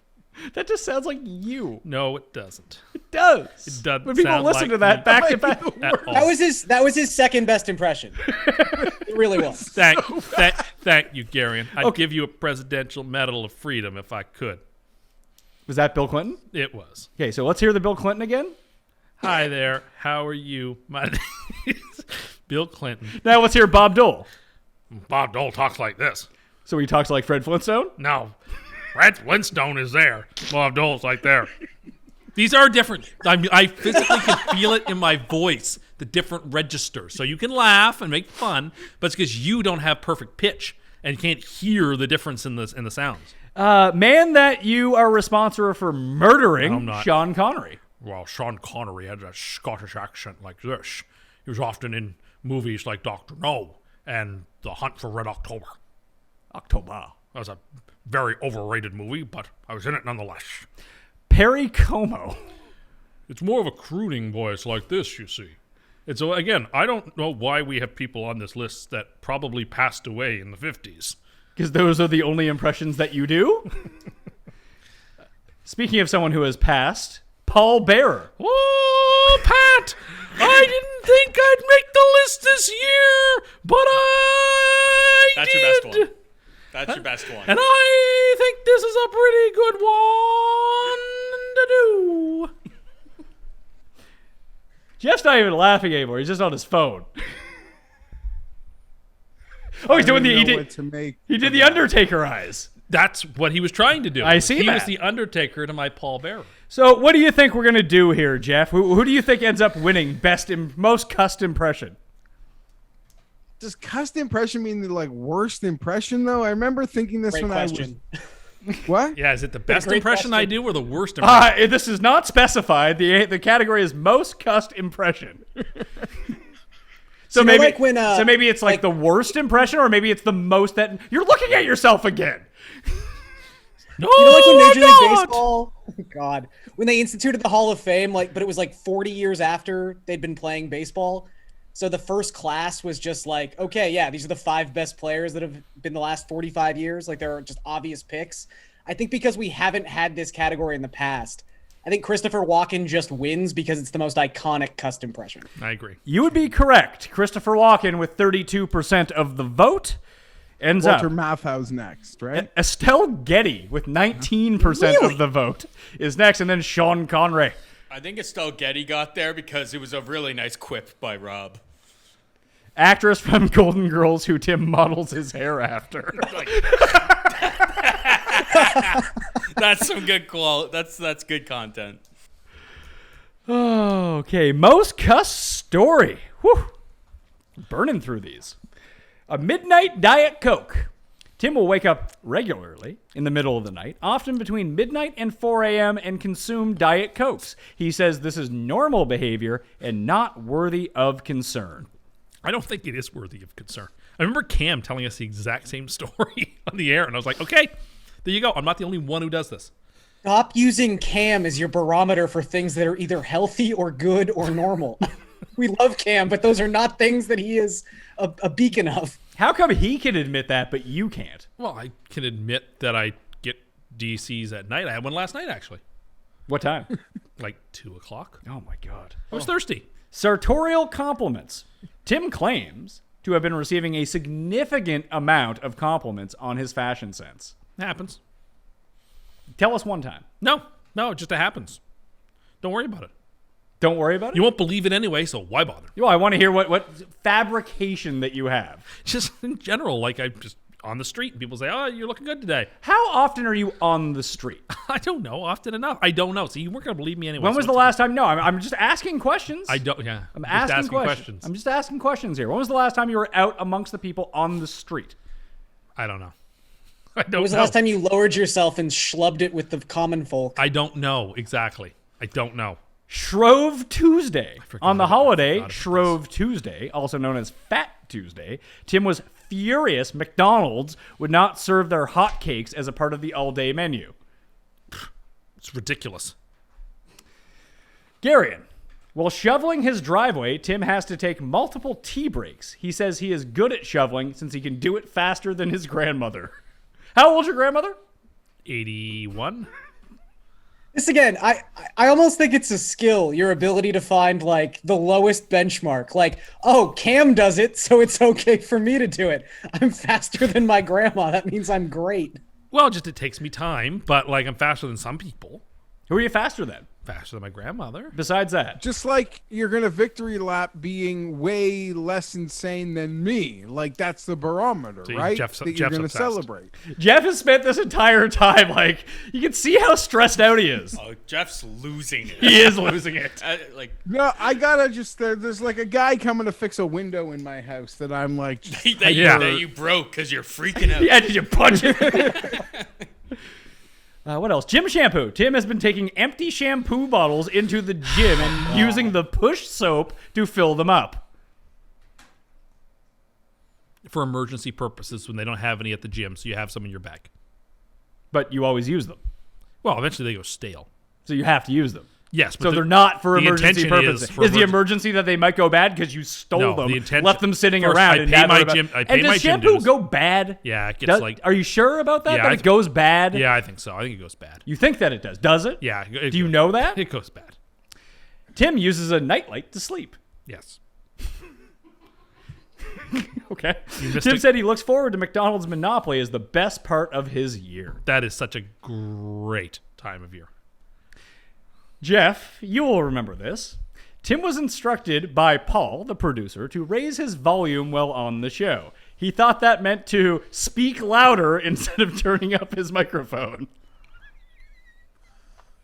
that's right up there with Tim thinking the like audio board graphic you guys have up under the phoner tag is a real audio level. That best Tim technology moment could be is a historic thing for next year. So we have that one of you yelling louder instead of turning up your microphone. You thinking that the static graphic that we have going on is matching up to your voice, or that you thought that you were muting your microphone by muting your computer's audio. It's a mute button. I assume it muted everything. That's good stuff. I have to just let someone in my house. All so right. you get an award a winner here. I'll be right back. Oh, you got to be back because the next category is biggest Fienberg rival. Oh shit, that's my glory. We'll wait for you for that one. Tim uses earmuffs to mow his lawns and demands everyone else use them. Safety. Tim has had issues with his umbrellas breaking constantly and has called the umbrella industry a scam. It is a scam. None of them hold up to scrutiny anymore. They all fall apart. Little bit of wind, boom, gone, broken. Maybe you should buy a better umbrella. I spent good money on the last umbrella. Maybe you should buy a better umbrella. I'm turned off of the whole umbrella experience. Garion, Tim says he always gets into the shower and then turns the water on and claims it's bizarre and wasteful if someone does not do this. Look, am I surprised that Tim does something and found a way to put himself on a high horse about it? No. Am I also surprised that Tim does something that is objectively insane? No. That is ridiculous. It would be so cold. What are you doing? Oh no, so cold. How could you ever stand it for 3 seconds? First, Because they say you don't need to, and you just talked about throwing out 1/4 of a toothpaste tube I also- before it was done, but you're concerned about being wasteful Well, now. it is wasteful of water, and also like You also, when asked how much a water bill was, remember what you told all of us? I don't remember the amount, but it Do was, you remember how much you thought it cost one shower? I figure it was like $4 or something. $4 Oh my God. per shower, and you take multiple showers a day. Well, I need to feel clean. but we're being wasteful by waiting for it to heat up. I just think it is wasteful. I don't think it's just like millennial snowflake. I'm too good to get into the water while it's regulating. I'll just wait for it to be just the right temperature for me, like I'm Goldilocks, and it can't be too hot or too cold. And like, oh no, cold water. I take cold showers sometimes. It's good for you. It closes the pores, and like it's good. Anyway, it's like geothermal. Why would you therapy. want to close your pores if you felt that you were dirty? After Wouldn't they're that already trap open. all the dirt Well, no, inside? but usually I have a cold shower, not the first shower of the day, but like later in the day when it's really warm, and so it'll wash your body, and it'll bring your body core temperature Why down. are you taking showers if you're not dirty? Because I'll just feel like I need to have a shower because like I just feel more comfortable. And we're being wasteful with water by waiting the 3 seconds for it to heat up before we you get are in. being wasteful. Because we're not serial killers. There are multiple ways to be wasteful, but I stand by the idea that there is no better feeling in the world than coming out of the shower and being clean. Like, that just feels right. Sure, that's a nice feeling. No one's It's the gonna best. fight you on that. Okay, well, I'm a pretty high, like, I love a cold shower. I'm not gonna lie. I'm with you on that one too. But like, I need to, if I have the intent for it to be cold, sure. But if I need a warm shower, I'm standing outside for 30 seconds till it warms up. honestly, that sounds pretty soft. Wow. That's a big accusation, Gary. And being called Well, again, soft. I've never being claimed to be called a- by King Softy over here I think you're being soft too, by not wanting to take cold showers when but I not don't just want walking to. into the shower by waiting for the water to not be too cold before you get in the shower. Then that would be soft, not sensible. I think that's soft from you. You realize this is how you end up being most insane. No, it's not insane. It's pretty insane. I'm just not afraid of the water. But you don't Do need you to feel do like it. this is maybe something where like Tim has to run into the showers at like the Y because he's being chased by security because they're like, stop stealing our soap. So he doesn't care what the temperature is as he's filling all his jars. Quit taking 8-minute showers. That's costing us $40. Well, water's not free. It's close to it. And of all the services that you pay for, it's the cheapest. Adam the server. Tim had a viewer of the show as a server at the restaurant he went on. That was great. It was great. He got you some Diet Coke instead of Zevia or whatever Yeah, that's exactly, and they put it into a champagne container with ice. That was great. Grocery store. When Tim goes to the grocery store, he immediately goes to a grocery store employee to ask them where items are. If I don't know where it is, yes, I do. I want But to you be would never shown. look for it yourself. I'm not going to look in some strange store where I don't know where things are. But you're soft, Garion. Yeah, no, I got that. Don't worry. Yeah, and not wasteful of other people's time. They're there to assist me. They're there to stock the shelves. Well, no, some people You are. can find, like, are you so Me. incompetent you can't find stuff by yourself? I shouldn't have to. I'm the customer. Okay, raise your hand if you've ever worked in a grocery store. When did you work in a grocery For store? 3 months. When? In 2004, What'd you do? I worked as a cashier, Really? and I was awful at it. They used to let me go after an hour each day. I would take it. They're like, do you want to leave today after an hour? And I'd be like, yeah, sure. So the rest of us all put up our hands as well, dealing with customers. Who are the worst customers, Garion?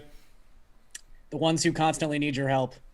Well, Because they refuse to look in front of them. I need the help. I'm You sorry. don't, why do you need the help? You can't fucking find anything? I probably could, but you know what? I want to be escorted to the item, so I'm not wasting time looking for it. But you did tell us earlier this morning that you don't go to the grocery store that is literally a minute from you. You go to the same grocery store over a half hour away. I like each it better. way because you like it. It's the same store. There's better parking. It's easier to get in and out of. I like the drive. I like the selection. The people are friendly. I like that store. But when But you you say don't have a mental map of the layout of that store down yet. Oh, well, there's also that too. I know where everything is in the. Also, new you store. think you would have really figured out like the layout of that thing when you were like picking which aisle to hide from that old man. was that at that Kind of store? assess No, it your wasn't actually. surroundings. Is that why you don't go back to the other store in case you run into the old man? No, that is not it at all. Well, let's I see. disagree. Let's see what the winner is. I think it's between two. Jeff, you were out on all of these basically, and good thing you let that guy in after punching the window for probably being most insane. What do you think wins here? I always thought, jeez. This is such a Jeff was with me on the shower take. We did skip one. Oh, what? I don't know if it's gonna win or not, but it's that Tim's afraid to call like the front of a restaurant to make reservations. That's right. Yeah, you are afraid to call and make reservations. Yeah, I don't like it. I'm the afraid. nightlight is my vote. I don't He's like a grown ass man. It's really weird. So nightlight for Jeff. What do you Yeah. think, Garion? I think objectively, like the most funny story and the most like funny realization we had about Tim this year is that he steals gym shampoo. Garion has a pulse on the people. With 27% of the vote, Tim stealing shampoo from the gym is the most cuss story of 2021. The shower comes in second with 22% of the vote. And McDonald's Monopoly, it's third, but it's way back, 11% of the vote. I want to note that the panel thought that the shower would win overwhelmingly. Okay, so So the three people I had on the show were wrong? No, but they were experts, and they were wrong. Experts. Yeah, Experts on what? on the subject matter, I suppose. On like what the people would vote for and like. And Okay, well, they were wrong. Garion was correct on all this. All right, here we go. Jeff's turn. Jeff's turn.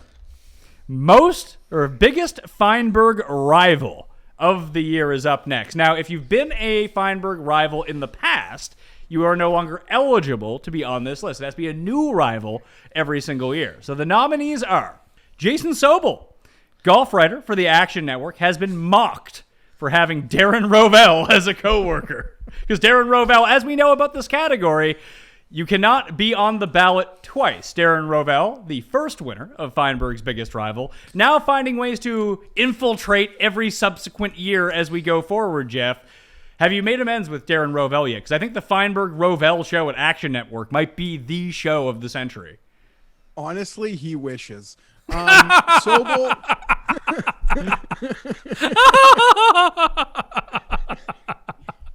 Here's the thing. This is a total miscast for the award.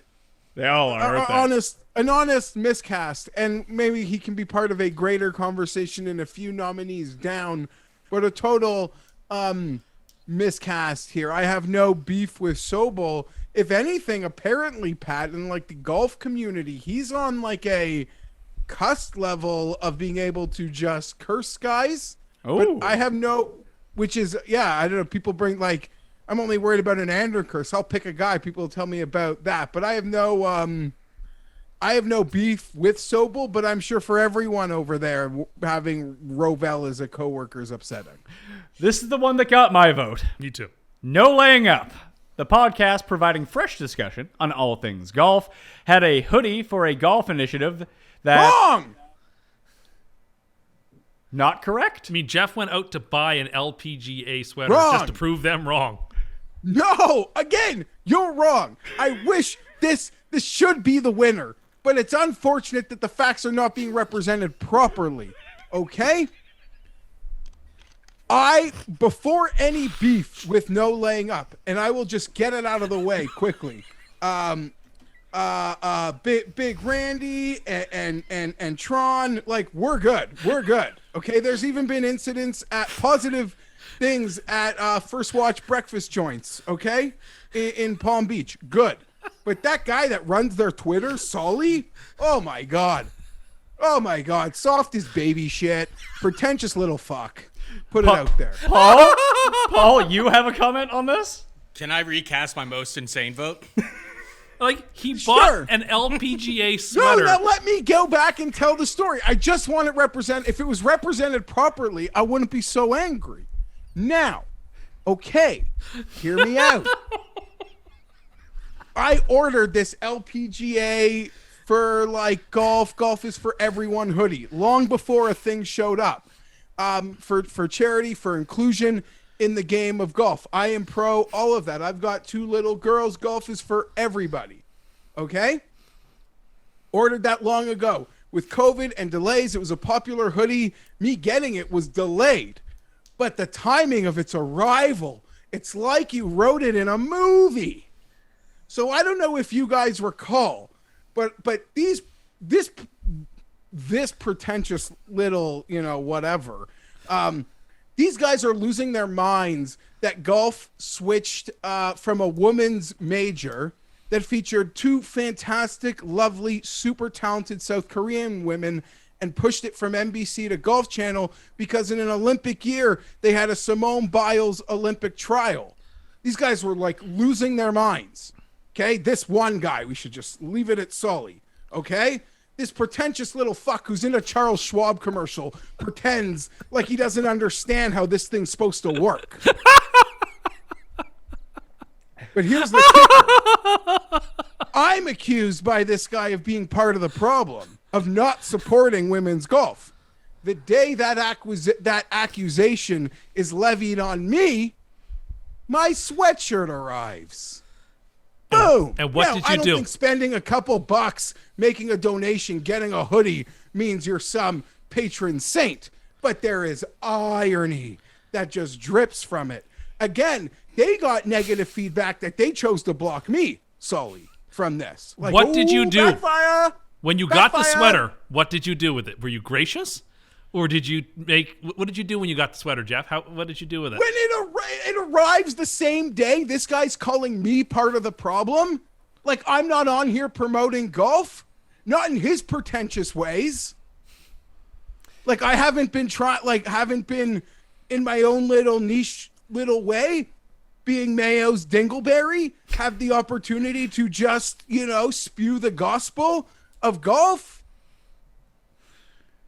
So, Dude, like, I want golf to grow in all ways. So I took offense to that, and the irony of a hoodie that I ordered that promotes that sort of growing of the game and inclusion of the game arrives the day this pretentious fuck calls me part of the problem. Felt like a win. That's all. If this doesn't win, we should just stop the show. Spoiler, Yeah, no, that's the spoiler, vote. this is I've been not, waiting. we haven't even read off all the rivals yet here. Each subsequent one, he's getting angrier and angrier. You have to remember that. This is the winner. It's not the Oh, way. I know what the winner is. It's not this one. It Yeah. can't be this one. See, Garion has the pulse of the people. He knows what the winner is going to be. It's almost like Garion may have the result. Well, in front no of him. laying up is also a. I was the bot farm. This is also a very. This fight is also a very inside baseball fight. Okay, so this one, just guaranteeing that the show will never air on a Canadian sports network. Canadian sports network, Sportsnet, has been accused of giving Gary Bettman and the rest of the NHL a pass on a difficult situation, Jeff. I got receipts that could blow the whole thing up. I'm just not interested in that. Okay. You guys, even like I kept it from the closest people because I'd worried I'd be pressured to like do things, and I just sat on it. From Okay. literally maybe the most upper crust Sportsnet employee you can have, the most trusted. I even feel like I'd saying too much to make the next part. It's a small circle. It's a small circle. but I mean, the- I'm Was not it saying Garion? Jeff is. Look, I'm just saying, like, I don't know what he's talking people about. so much bigger than like you think. Like arguably Did the you- most trusted Did you run into NHL reporter on earth sliding Everyone into knows who you're my talking about DMs now. unsolicited. You ran into him at synagogue. It's very clear who you're talking about by tiptoeing around it. Everyone knows now. Okay, sure, whatever. Like, won't say his name, but- you'd be amazed. You'd be amazed to know how swept this was. And don't worry, Pat. Like, literally, that entity with like 300 Twitter followers. Okay. Golf Bet. Hub for all things golf betting has been accused of pandering by Jeff. Is it because Rovell is associated with them too? Yes, this could be tied in. I get. Settle down, Tim. Accused of pandering. Oh, they made the most. I don't even remember what it was, but they pretty much told you not to bet Tiger Woods to win this year's Masters, like the one that just happened. Smart bet. That's a good bet. What do you? All we do is give out losing bets. That was good advice. No, well before you even knew he was going to play, it was a very Even smarter. Probably not going to play. Probably shouldn't bet him. That the logic tracks to me. No. What I wanted to say here is there are some good people there. A couple people that I actually really like a lot. Jeff is saying that there's very good people on both sides. Is that fair? Very good But I will say that now that we've just gone down this road in this category, it's been brought to my attention that the people that organize this entire thing, like, you could argue the true winner isn't even a nominee for me in the time frame for which we are voting on. Sure. Nonetheless. Okay. Next nominee. The Chargers social media team.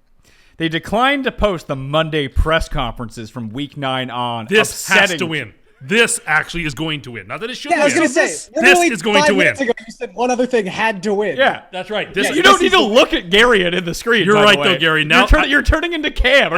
He's not in the TV. You know that, right? I totally forgot about this. But we talked about this for 12 weeks on the show. How couldn't this have won? Listen, yeah, this probably wins, but it shouldn't, because number 2 I would consider better. And to be honest, I'm responsible for getting even the transcripts as the season went on. It was really weird that they disappeared. The bottom line is, I don't know. Like, people were surprised that I care. Like, I love the Chargers. I want to hear every word. Our GM just did the pre-draft press conference. It's the first thing I'm going to do when we're done here, after recording for multiple hours, is to listen to my GM talk to the media 2-3 days before the goddamn draft. You know what he's going to say? Absolutely nothing. Okay, I don't listen to music. I don't know, like Hits 99.9. I don't give a shit. It's what I listen to. New biggest rival of Jeff, Hits 99.9. No, I don't Jeff know. Jeff just cruises around town with careers, pal. Yeah, that's true. You shut down an entire radio station. So, I like, that's the weird thing. People were Stop like looking at yourself. No, I wasn't looking at me. I People was were trying to make sure amazed the that screen this was bothered me. I love Brendan Staley. Like, hearing him speak, listen, we better keep going the right direction. He's going to be in big trouble. But hearing him speak is a real breath of fresh air. Jeff has receipts. And on a Monday, it'll bring the you good, the down. bad, the ugly. Anyhow, I don't know. This is like, I see why this is going to win. But it honestly doesn't Well, you hold up. DM'd the big man about this, didn't you? No, Garion. No. I couldn't remember if I had seen that or not. What I did do, I'm a genius. What I did do is I searched out on the Twitter people that had the Chargers in their profile. You know, obviously that led to some like weird super fans to actually link the team in their profile. No, like, I'm a super fan of the team, but in my Twitter bio, it doesn't like @Chargers. But what I did find were a lot of like employees. And I DM'd a lot of like digital media employees to say that, like, to say, you got to do this, pal. Instead, you just got a readout that you could push that button so it would just read to you what was typed. That's smart thinking. You never do that, do you? No, but I like to No, read. that was also it. I felt like I'm going to go for a walk. I'm just going to put in an AirPod and like I'm going to listen to it in the annoying voice. But maybe I could have like Tim, maybe it could set it to the Lucille Ball Tim feature. Well, it'd be real football Anyhow, people know it hopefully was right for me to go for it on 4th down on my own 2-yard line with 4th and 44. Real football guys know that was the right move. Hey, listen, I can't. We gotta. Yeah. So this is gonna win. It honestly shouldn't. And you guys want to know something? It's gonna win unfairly because the Chargers are the best. We don't win anything. We suck. This is something a guy whose team's been to one Super Bowl, lost by 30 freaking points in it, can say. We won an award for like the best social media team. So, that sounds as legitimate as Cust winning most not Cust person, according to him. It's like an apparent real thing called the Webbies, but we're good at social media, except they didn't. I need every word out of Coach's mouth. I do. That's all. See, you say you guys have both now been convinced that we have a winner so far. We got to keep talking about this because maybe the winner will emerge as Jeff's biggest rival as we go forward. Ryan Glasspiegel, a writer for the New York... Trying too hard. This is someone too bored, just simply trying too hard. I don't mean Ryan. I don't even know who that is. I mean, whoever thought that this was a rival because we exchanged 3 tweets. A writer for the New York Post claimed to not want to be an NFL agent and then had his line of work attacked by Jeff. That sounds funny. We may as well just move on for the sake of time. Okay. Waste of time. All right. Well, let's get to one that I can tell you has found the podium. Yeah, it should. I got something to say. Sure. Okay. Uber Eats drivers, people working to make ends meets for Uber Eats, use parking lots at fast food establishment Jeff frequents, preventing him from accessing the parking spots, the good ones at the restaurant for Jeff to get in. Me. Garion will Garion, you agree with them, of course. I agree with them. Hold on. We don't live in some big suburb where these McDonald's are surrounded by 400-car parking lots. Some of these Dukes have like 5 parking spots right off a city street. There's no goddamn drive-through. But 4 or 5 spots are Uber drivers not even like waiting to get an order. Like, do you know what I mean? They're like, oh, someone puts an order, I'm gonna hit submit fast. You know, like they're trying to buy a pack of Top They're like Shot, a taxi except they're driver trying to sitting take your outside the order. airport. Yeah, they know something's coming, but it hasn't come yet. Yeah. Exactly. So something's got to be done about that. Number 2, I should be able to pay if I don't want. this is going to come off bad, maybe like Tim's spoon thingamabob. If I'm ordering a burger and fries, I'll pay a couple bucks extra for you not to have someone on a bike bring it to me. Sure. And there's a feature on Uber Eats now that you can just pay for direct service. That means I always do it. But it still could be direct via bicycle. You need to move, sir. Ever since I left downtown Toronto, no one delivers any. I live at the top of a very big hill now. No one's biking up there. I was gonna say I would pay to have someone not walk it to me because that makes me feel the worst. That's like a real. It was. I haven't had that yet. I used to get that all the time at my old place because I lived by so many restaurants that I could have just walked to go get it, but I didn't feel like doing that. Someone can walk it to me. Yeah, I don't have a problem with that. I mean, I like to actually go get my own food. I always have. Me too. But with my knee injury, I had no choice. And sometimes I stand outside with the crutches just so the guy knows, oh, this isn't some lazy fuck who can't actually like move 7 blocks. What do you care? You're ordering it off of Uber Eats. Who cares? Yeah, I mean, you're employing I them. don't know. I'm insane. What do you want from me? I feel this way. Well, the I rubber's wish I about to could meet put the in road my here. order like I'm working. That's why I can't go to this restaurant that I can literally see from my balcony. I don't. I just say, here, have some money. Bring me my food, please. Here's some fun coupons. Yeah. I'm pro. Listen, it could be right next door. If someone wants to bring it to me, that sounds way better than me I having feel to the go same get it. way, even though I like getting my own. The NFL League Office, governing body of the NFL, accused of rigging the Chargers' schedule. So all their early games were against opponents who would outnumber Chargers fans in their own stadium. Who does that sound like, Jeff?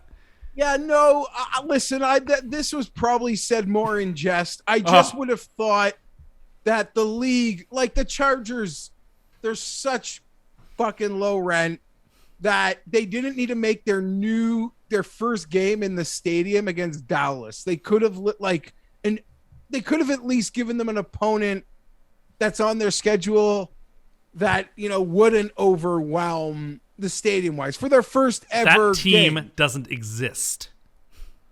I guarantee you it does exist. If There's it were, lots of them. if Jacksonville were at the Chargers, there'd be Jacksonville, more Jaguar fans than Atlanta, Charger fans. Arizona, I could name a lot of teams where it just would be a fart in the wind. So don't tell me it doesn't exist. Okay. The winner of biggest Fienberg rival, you guys were correct. The Chargers social media team, in what I think is the biggest landslide of any winner, the majority of the vote, 54%. Wow. 16% is the Uber Eats drivers. No laying up, 11%. That's more in the weeds than perhaps. Yeah, that's more like maybe people who because the no laying up stuff didn't really come up during football season, and a lot of the big winners here are things that we accentuated on the weekly picks. You mean the show that the three of us do together every week? Yeah. So there's a clear pattern there, but for me, it was from what was going to be nominated. No laying up, clear. No laying up isn't even fair. Just Sully, who runs their Twitter, because the other guys I'm cool with. Well, optimistically, because they lost, they get to stay on the ballot next year. So you have a whole year to make sure they win next year. No, I think I think if you're on the ballot ever, it gets wiped out. It's a new fresh batch of rivals every single year. There's no shortage. Well, it's like, I don't know how we're going to beef again. They blocked me because they didn't want to Sully didn't want to take an L that he deserved, and I won when you call me part of the problem. And then my effort to be not part of the problem that was started weeks, months, even earlier arrives that day. Like, that's a W for me. You can't see that as my W, his L, then we're playing different games. Best Cust Corner of 2021. This category has now been skewed a little bit because I released the best. We do the Cust Corner every single week during football season. Then I make a super cut and call them whatever. 31 part 1, 31 part 2. Although there's some great bits in there, I'm not going to lie to you. But number 33 was Cold Showers, Birthday Weeks, Naps, and TLC shows. 34, Waffle Cones, Viral Videos, Billionaires in Space, and New Car Features. Cust Corner 35, Best 90s Sitcoms, Food Mascots, Networking, 2 Jobs Remotely.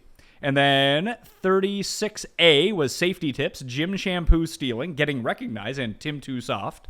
Cust Corner 37 was A Very Custy Christmas for 2021. Decorations, Hallmark movies, Christmas TV shows, and fast food specials. So the winner of this, we'll just fly through this one. It was a very close vote. 36A won, which was you stealing the shampoo, you getting recognized, you being soft, and your safety tips. That had 37% of the vote. 35% of the vote was Cust Corner 31.2, which was adult lessons, Timmy Tugs on his spa trip, McDonald's Monopoly, and radio layoffs. I can't believe that didn't win. That's like those were like all the winners from last year's Custies on that list. The third Cust Corner was number 33, which was cold showers, birthday weeks, naps, and TLC shows. Reminder, you can subscribe to the entire Cust Corner feed down in the description and only get the Cust Corner. Relive all the insanity on Cust Corner. Remember those early ones, Garion, that we used to do? Yeah, where we were really just finding out stuff. Yeah. When it was... Tim wasn't just repeating his own takes over and over again. Yeah. You guys ready? The time has come. Most insane person of 2021, as voted on by 20,000 people. It would have been more before the bots, but here we are. We now have it. There are 4 nominees, because I'm on the ballot as well, for most insane person. Nominee number 1, Pat Mayo, who thought that the Vikings hid Sidney Rice's injury status to lure Brett Favre out of retirement. That's my claim of insanity. That's one of them. Paul Shea. How angry you got when like talking about the people betting on the coin toss this year might get you a few more votes in next year's version. Maybe. Although I was absolutely correct about that. It is very stupid. Probably. And Tim agreeing with the people who were betting on the coin toss at Vig Money also is a case for his insanity. Paul Shaughnessy. Producer Paul has accused MTV, Fantasizer.com, and Rob McIntyre of conspiring together to subvert his fantasy challenge team. I stand by that. Rob is crooked. Everyone knows it. All people on his team always end up with so many points. He has multiple teams. He rigs it, but he does all. But he doesn't of it, rig so. this vote, though. No. He says it's all done automated. I know. I'm just teasing. Tim Andercust, nominee for most insane person, has murdered Mr. Peanut, Roger Moore, John B. Anderson, and Sean Connery, amongst others, and claims King Ralph to be a better received film than Guardians of the Galaxy. I mean, I won't say a bad word about King Ralph. It's one of the best movies of the 1990s. So. Geoff Fienberg blames Anthony Lynn for ruining his Hanukkah and making his daughter cry. Has also threatened to throw himself down a flight of stairs rather than miss a Chargers game. These are a bit of a misrepresentation because I never threatened to do that. I just said I've thought about threatening to do that. I would do it if the situation emerged. Garion, you're off the ballot. The 4 of us are all on the ballot. How do you think this shakes out? Because this is what the people have come here to know. Who do you think is going to end up being the winner? So again, like I do think in a weird way, maybe just because like the voter fatigue thing or just people maybe being curious just what Tim's reaction would be to somehow not winning this vote. I think maybe that could have drawn a couple people to voting for Geoff, just even for content purposes. They want to see what that would look like. But at the same time, as we always come back to for this vote, we are literally in hour 3 of taping a show that is based around Tim's insanity. So in no way can I condone him not winning this award. Geoff, you look stressed, buddy. Yeah, no, it's just weird. Like Garion nails it. Like we're here doing this whole bit. It is what it, for Tim. But I guess somehow I can win. I just really like the Chargers. I like how yeah, I don't know. It's just an interest of mine. You ran a campaign, Tim. It was a very good campaign. I feel like you really got a lot of people on your side with this one. To the hashtag vote for Geoff. Do you think enough people voted for Geoff? I think it's going to be very close. I won't make a determinative statement one way or the other, but I think it certainly. You don't want to curse the result right now? Oh no, just I think that it made it a competitive race that it would not have been if I hadn't a campaign. I'm very proud of the campaign that was run. So you're saying you efforted your way to being not clearly the most insane person? I think on a neutral field, you're clearly the most insane person. I think we feel fought like you against just said that. a lot of headwinds and a lot of criticisms, but nevertheless, we did our best, and I am proud of the effort that that was put forward, and I will accept the results with grace, no matter which way it goes. The most insane person Now, is this pre-bot or post-bot? of the answer that. 2021 Custies. I'm giving you the results right now. This is post, like the bots are all Yeah, removed. we haven't done any pre-bot awards, have Okay, this didn't. Okay. Well, just I didn't want you to. we? I think I'm just going to call you the winner right now just for No, asking no. me these No, questions. You just- seem pretty stressed out. Want to make sure I'm not. There's no bait and switch. That's all. The most insane person of 2021 with 45.5% of the vote, because Paul Shaughnessy hit double digits, being the Ross Perot of this vote. Go ahead, throw your vote away. Most insane person of 2021 with 45.5% of the vote, Geoff Fienberg. Yes. Yes. Yes. First, I want to thank the people, whether you voted for me or you voted for Geoff. Thank you for declaring me not insane. For the rest of the season, I will get to put a placard in front it of me. doesn't say that you're not insane. It This just says you're not the vote most means insane. I'm not insane. Thank you. I now have proof, scientifically backed proof. Thank you. I'm going to have a little placard for the rest of the season until the next year awards that say not insane, because that's what you, the people, have decided. Thank you for your votes. Now, I think that Geoff should have run a campaign. And had he run a campaign, maybe I would have lost. But he did. And so, again, Do you have a speech made? no, this is just your papers. Oh. But I want to just thank the voters for taking the time and the effort. I want to thank them for realizing that I may be quirky here or there, but more people realize that Geoff Fienberg is the insane person of this show. A weight has been lifted off of me. I feel so relieved that the championship belt, the most insane person on this show, is, by the largest vote total that we've ever gotten, Geoff Fienberg.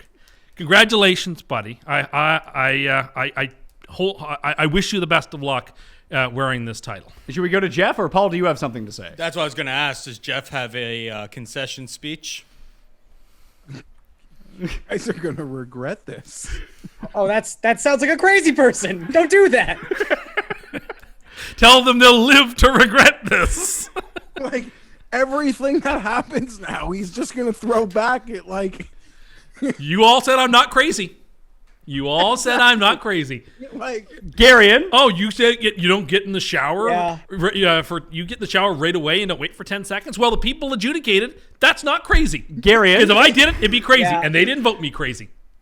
This is not great. biggest losers are This is like bad. Pat. Well, I mean, there's two ways to look at this. Really. I can't wait till all the people we know gets to see these results. now, see, I also that's the promise.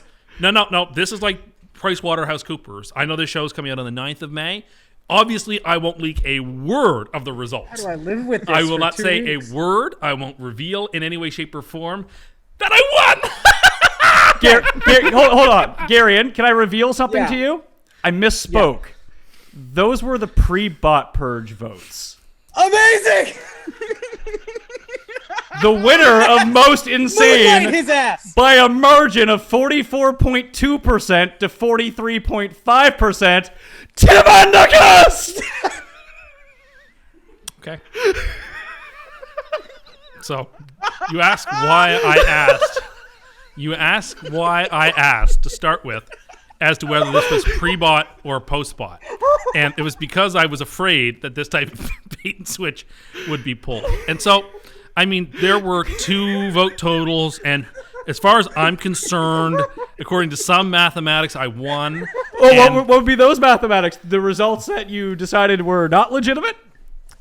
what I think is important here is that the vast majority of people didn't cast their ballot for me.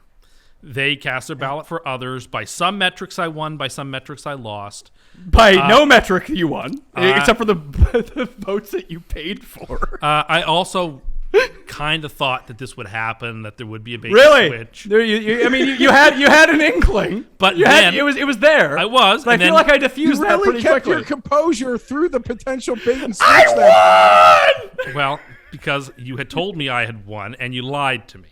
So now I simply misspoke. I read the wrong results. The fact results. that you lied to me makes me think that maybe the first numbers were the true ones and the second Oh, one so you are declaring this being illegitimate. That's what you're doing. I'm saying the first one could have been the non-bot one because you said that it was non-bot. So now there's a large question as to whether the first one was what you said. Paul, are you hearing this? Rob had to spend like hours going through every single submission. This is the only category that was influenced the funky by the numbers, bots. the people you won't reveal. I mean, I think the biggest thing is that you should have told all of your backers, stop throwing your vote away on me. Paul. I got 10% of the vote. I told people don't even hear my voice. I haven't even had a microphone in front of me said to people for most of this year. I said to people, a vote for Paul was a vote for me, and that was a mistake. But look, like Pat initially said, that was the non-bot total, and when we went with it. So now he says it's not the non-bot total. So honestly, there's no way to know. This vote ends up being inconclusive. And so we don't have a champion for 2021. Tim Andercust, most insane person 2021, as voted on by 20,793 people.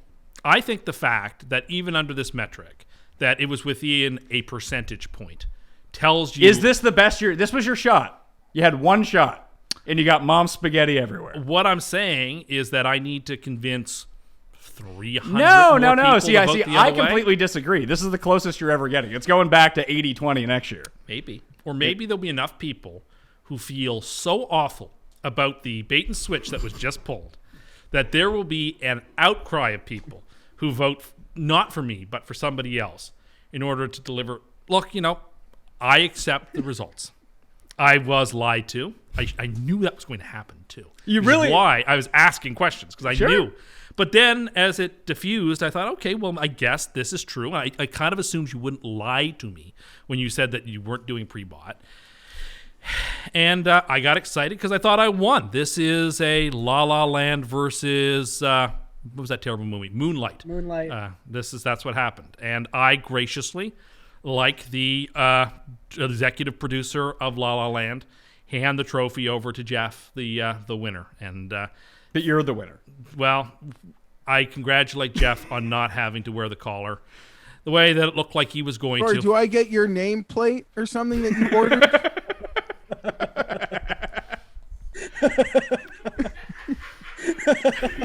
I was, I don't know if Paul got my face. I was pretty dejected for a moment. I was, like a self-confident person, which I wasn't showing in the last 3 hours. But I just thought, I was upset that was how the greater audience felt, that they didn't sort of realize that we're at the end of a multi-hour Tim is Insane broadcast to then hand me Most Insane. Like, that would be weird. Tim ran a campaign. He ran a valiant campaign because he had to. Listen how gracious he is compared to you. Because you have to talk into the microphone. Because he needed anything he could. He almost acknowledged that without a campaign, like us playing on a neutral field, he has no chance. So I feel like we almost got that self-admitted part of it out. Also, the biggest losers, I think people need to realize, if you vote for me and I win this award, and the PME ain't going anywhere. So not. There'll be time for me to fairly earn this. If that's what the audience feels, there'll be time for Paul to maybe, with his new microphone, earn this in the year ahead. And if that's what the audience wants. But the biggest loser, if I actually did win this, would just be Tim and Pat and or Pat and his closest friends who are, in constant contact in a group chat with Tim, who would use a vote that I'm involved in as defense for anything he says, like in all walks of life. Which is what Tim was claiming he was going to do that. Did you know that this idea sprung up on that alternate thread? Why is there alternate threads, and why am I being excluded from them? Look, Well, we couldn't talk about it on our main thread now, could we? well, it didn't work. oh, yeah, it didn't work at all. No. But in all sincerity, thank you to the people who voted. Thank you to the people who helped with the campaign. It means a lot. The failure is mine that we didn't win. Tim. Thank you. And I really appreciate the time and effort everybody put into it. Thank you for your votes. And it was all in good fun. What if I reveal to you that I just made up those last numbers? I don't know what to believe anymore. I feel like you didn't. I feel like this was a bait and switch. I knew it was my spidey sense was tingling to know that this was going to happen, and I fell for it anyway. When you want But something in the moment too of the much. match, you just lost all like strategy, like anything you thought that this could be a bit. The moment you were announced as winner, like all proper thought escaped. Yes, much like when Ralph got his ticket for having the worst English, and he yelled, "I won! I won!" That's essentially how I felt. But congratulations, Jeffrey, on the victory, and thank you everybody who participated. I knew it was going to be very close, and it ended up being very close. And maybe next year a couple hundred votes go another way, and we carry the day. Well, hopefully you don't name anyone by name in thanking them for their votes, because we're moving on to a Custy retrospective. I really thought I won. Oh. I was going to have so much fun with this, too. I had a whole... You people have robbed yourself. I had a whole year worth of fun stuff that I was going to be able to I was do. literally gonna say like this is terrible for everyone except for Pat because the content would have been incredible. You have no idea how much I would have relished this and had fun with this. And like it would have been so great, not just for content, but it just would have been so much fun and interesting. And hopefully In next that year. moment that you thought This is Jeff literally won- the start of your 22 campaign in you sort of saying what you would be doing as a winner. You are now trying to sort of be like, maybe that's something I do want to see. Good thing for me is since the year started, you cowered in a grocery store from a senior citizen and stole his pie. Yeah, well, we'll see how you're doing when Mike Williams played 6 snaps this year, but they're paying him $800 million a season. We'll see how sensible and on the level you are then. What you would give to be where I'm being in terms of Missing the preseason playoffs? win totals. Well, that's what I was gonna ask. I was like, Tim, Hey, in that we're in the doing 5 another seconds show you- after this. Save it for that show. Are you guys? Okay, sorry, you're right. My bad. I'm just questioning how 10% of you voted for me after listening to these two. I would say the fact that you didn't have a camera in front of you and you got 10% of the and the microphone and you get 10% of He's the coming vote for you next, suggests that maybe you would do Maybe. well not to weigh in too often because 10% becomes 30, and if you get 30, then I definitely win. So Good. what you're saying is your team of your meme troupe might focus a little more attention on Paul next year. What You're I'm just gonna split the vote. I would warn buddy. you against that. You're gonna Paul is split the way vote. tech savvy. He Yeah. will take you down. Yeah, Paul knows how the internet works. Yeah, I could get my own bot farms. All right, let's move on to something that matters. A Custy retrospective. Most Cust murder. Best all-time murder by you, Tim Andercust. 8 bells.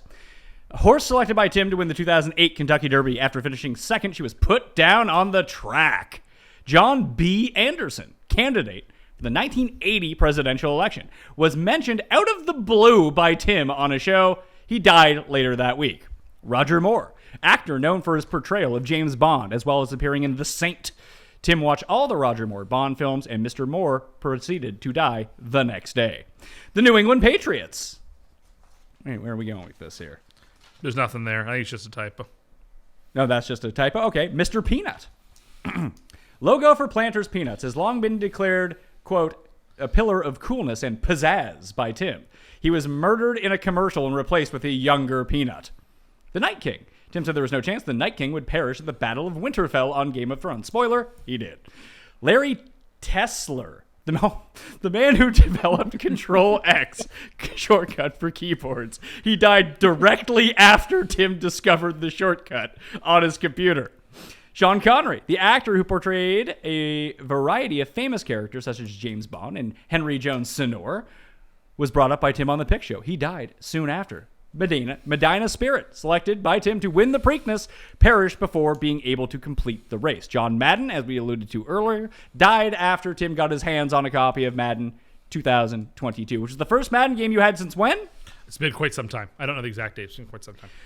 Bernhard Imbo. I don't know why this one is supposed to be on here. This one's Peter Buck, founder of Subway, already a CUSTY Award winner and these awards, died immediately after Tim praised the old cut on the show. And Burrow the Giraffe did not garner enough votes. I doubt he's going to win here. This is a toughie because there's some... I feel like a bunch of these have won CUSTY Awards in the past, Garion. Yeah, this is a, like a best in heavy-hitting show. category. But I will say, I think there's a correct answer here, surprisingly. I didn't think I was going to think that, but I think if you're someone who's like, in 20 years, when they do the Tim Anderson documentary, I think you start with the death of 8 Bells. That is a seminal moment in the history of Tim's life, and 8 Bells' life, too. Technically, it ended. It's what kicked all this off. It is the Tim Anderson moment. It's So I think 8 Bells has to win. patient zero It's our for the genesis. Andercurse. Yeah. It's not the winner. Wow. 8 Bells is in second place with 16% of the vote. I think Sean Connery is going to win. Sean Connery did not make the podium. Okay, well, what do I know? Roger Moore was third with 12% of the vote. Okay. And with 28% of the vote, Mr. Peanut Again, is. I was so right about that. He's back again. Planters made a huge mistake, and they obviously they regretted that huge mistake, and they embarrassed themselves. And so I was right. Last one. A CUSTY retrospective. Already? Last one? Unrecognized moment. Nominees that were not in top 3 of the year of the award. But maybe we need to revisit these from the past. The New York Mets. You pick them every single year. Chili's. Tim has long touted Chili's as the premier purveyor of formal cuisine. In 2017, Chili's closed the majority of their locations in Western Canada, where Tim lived at the time. Sandwiches. Tim claimed that items such as pizza, a bread bowl of soup, and Pop-Tarts are various forms of sandwiches. That is from 2017. Worst take, subjectively incorrect. Dinner. Tim has said talking should be banned while eating dinner.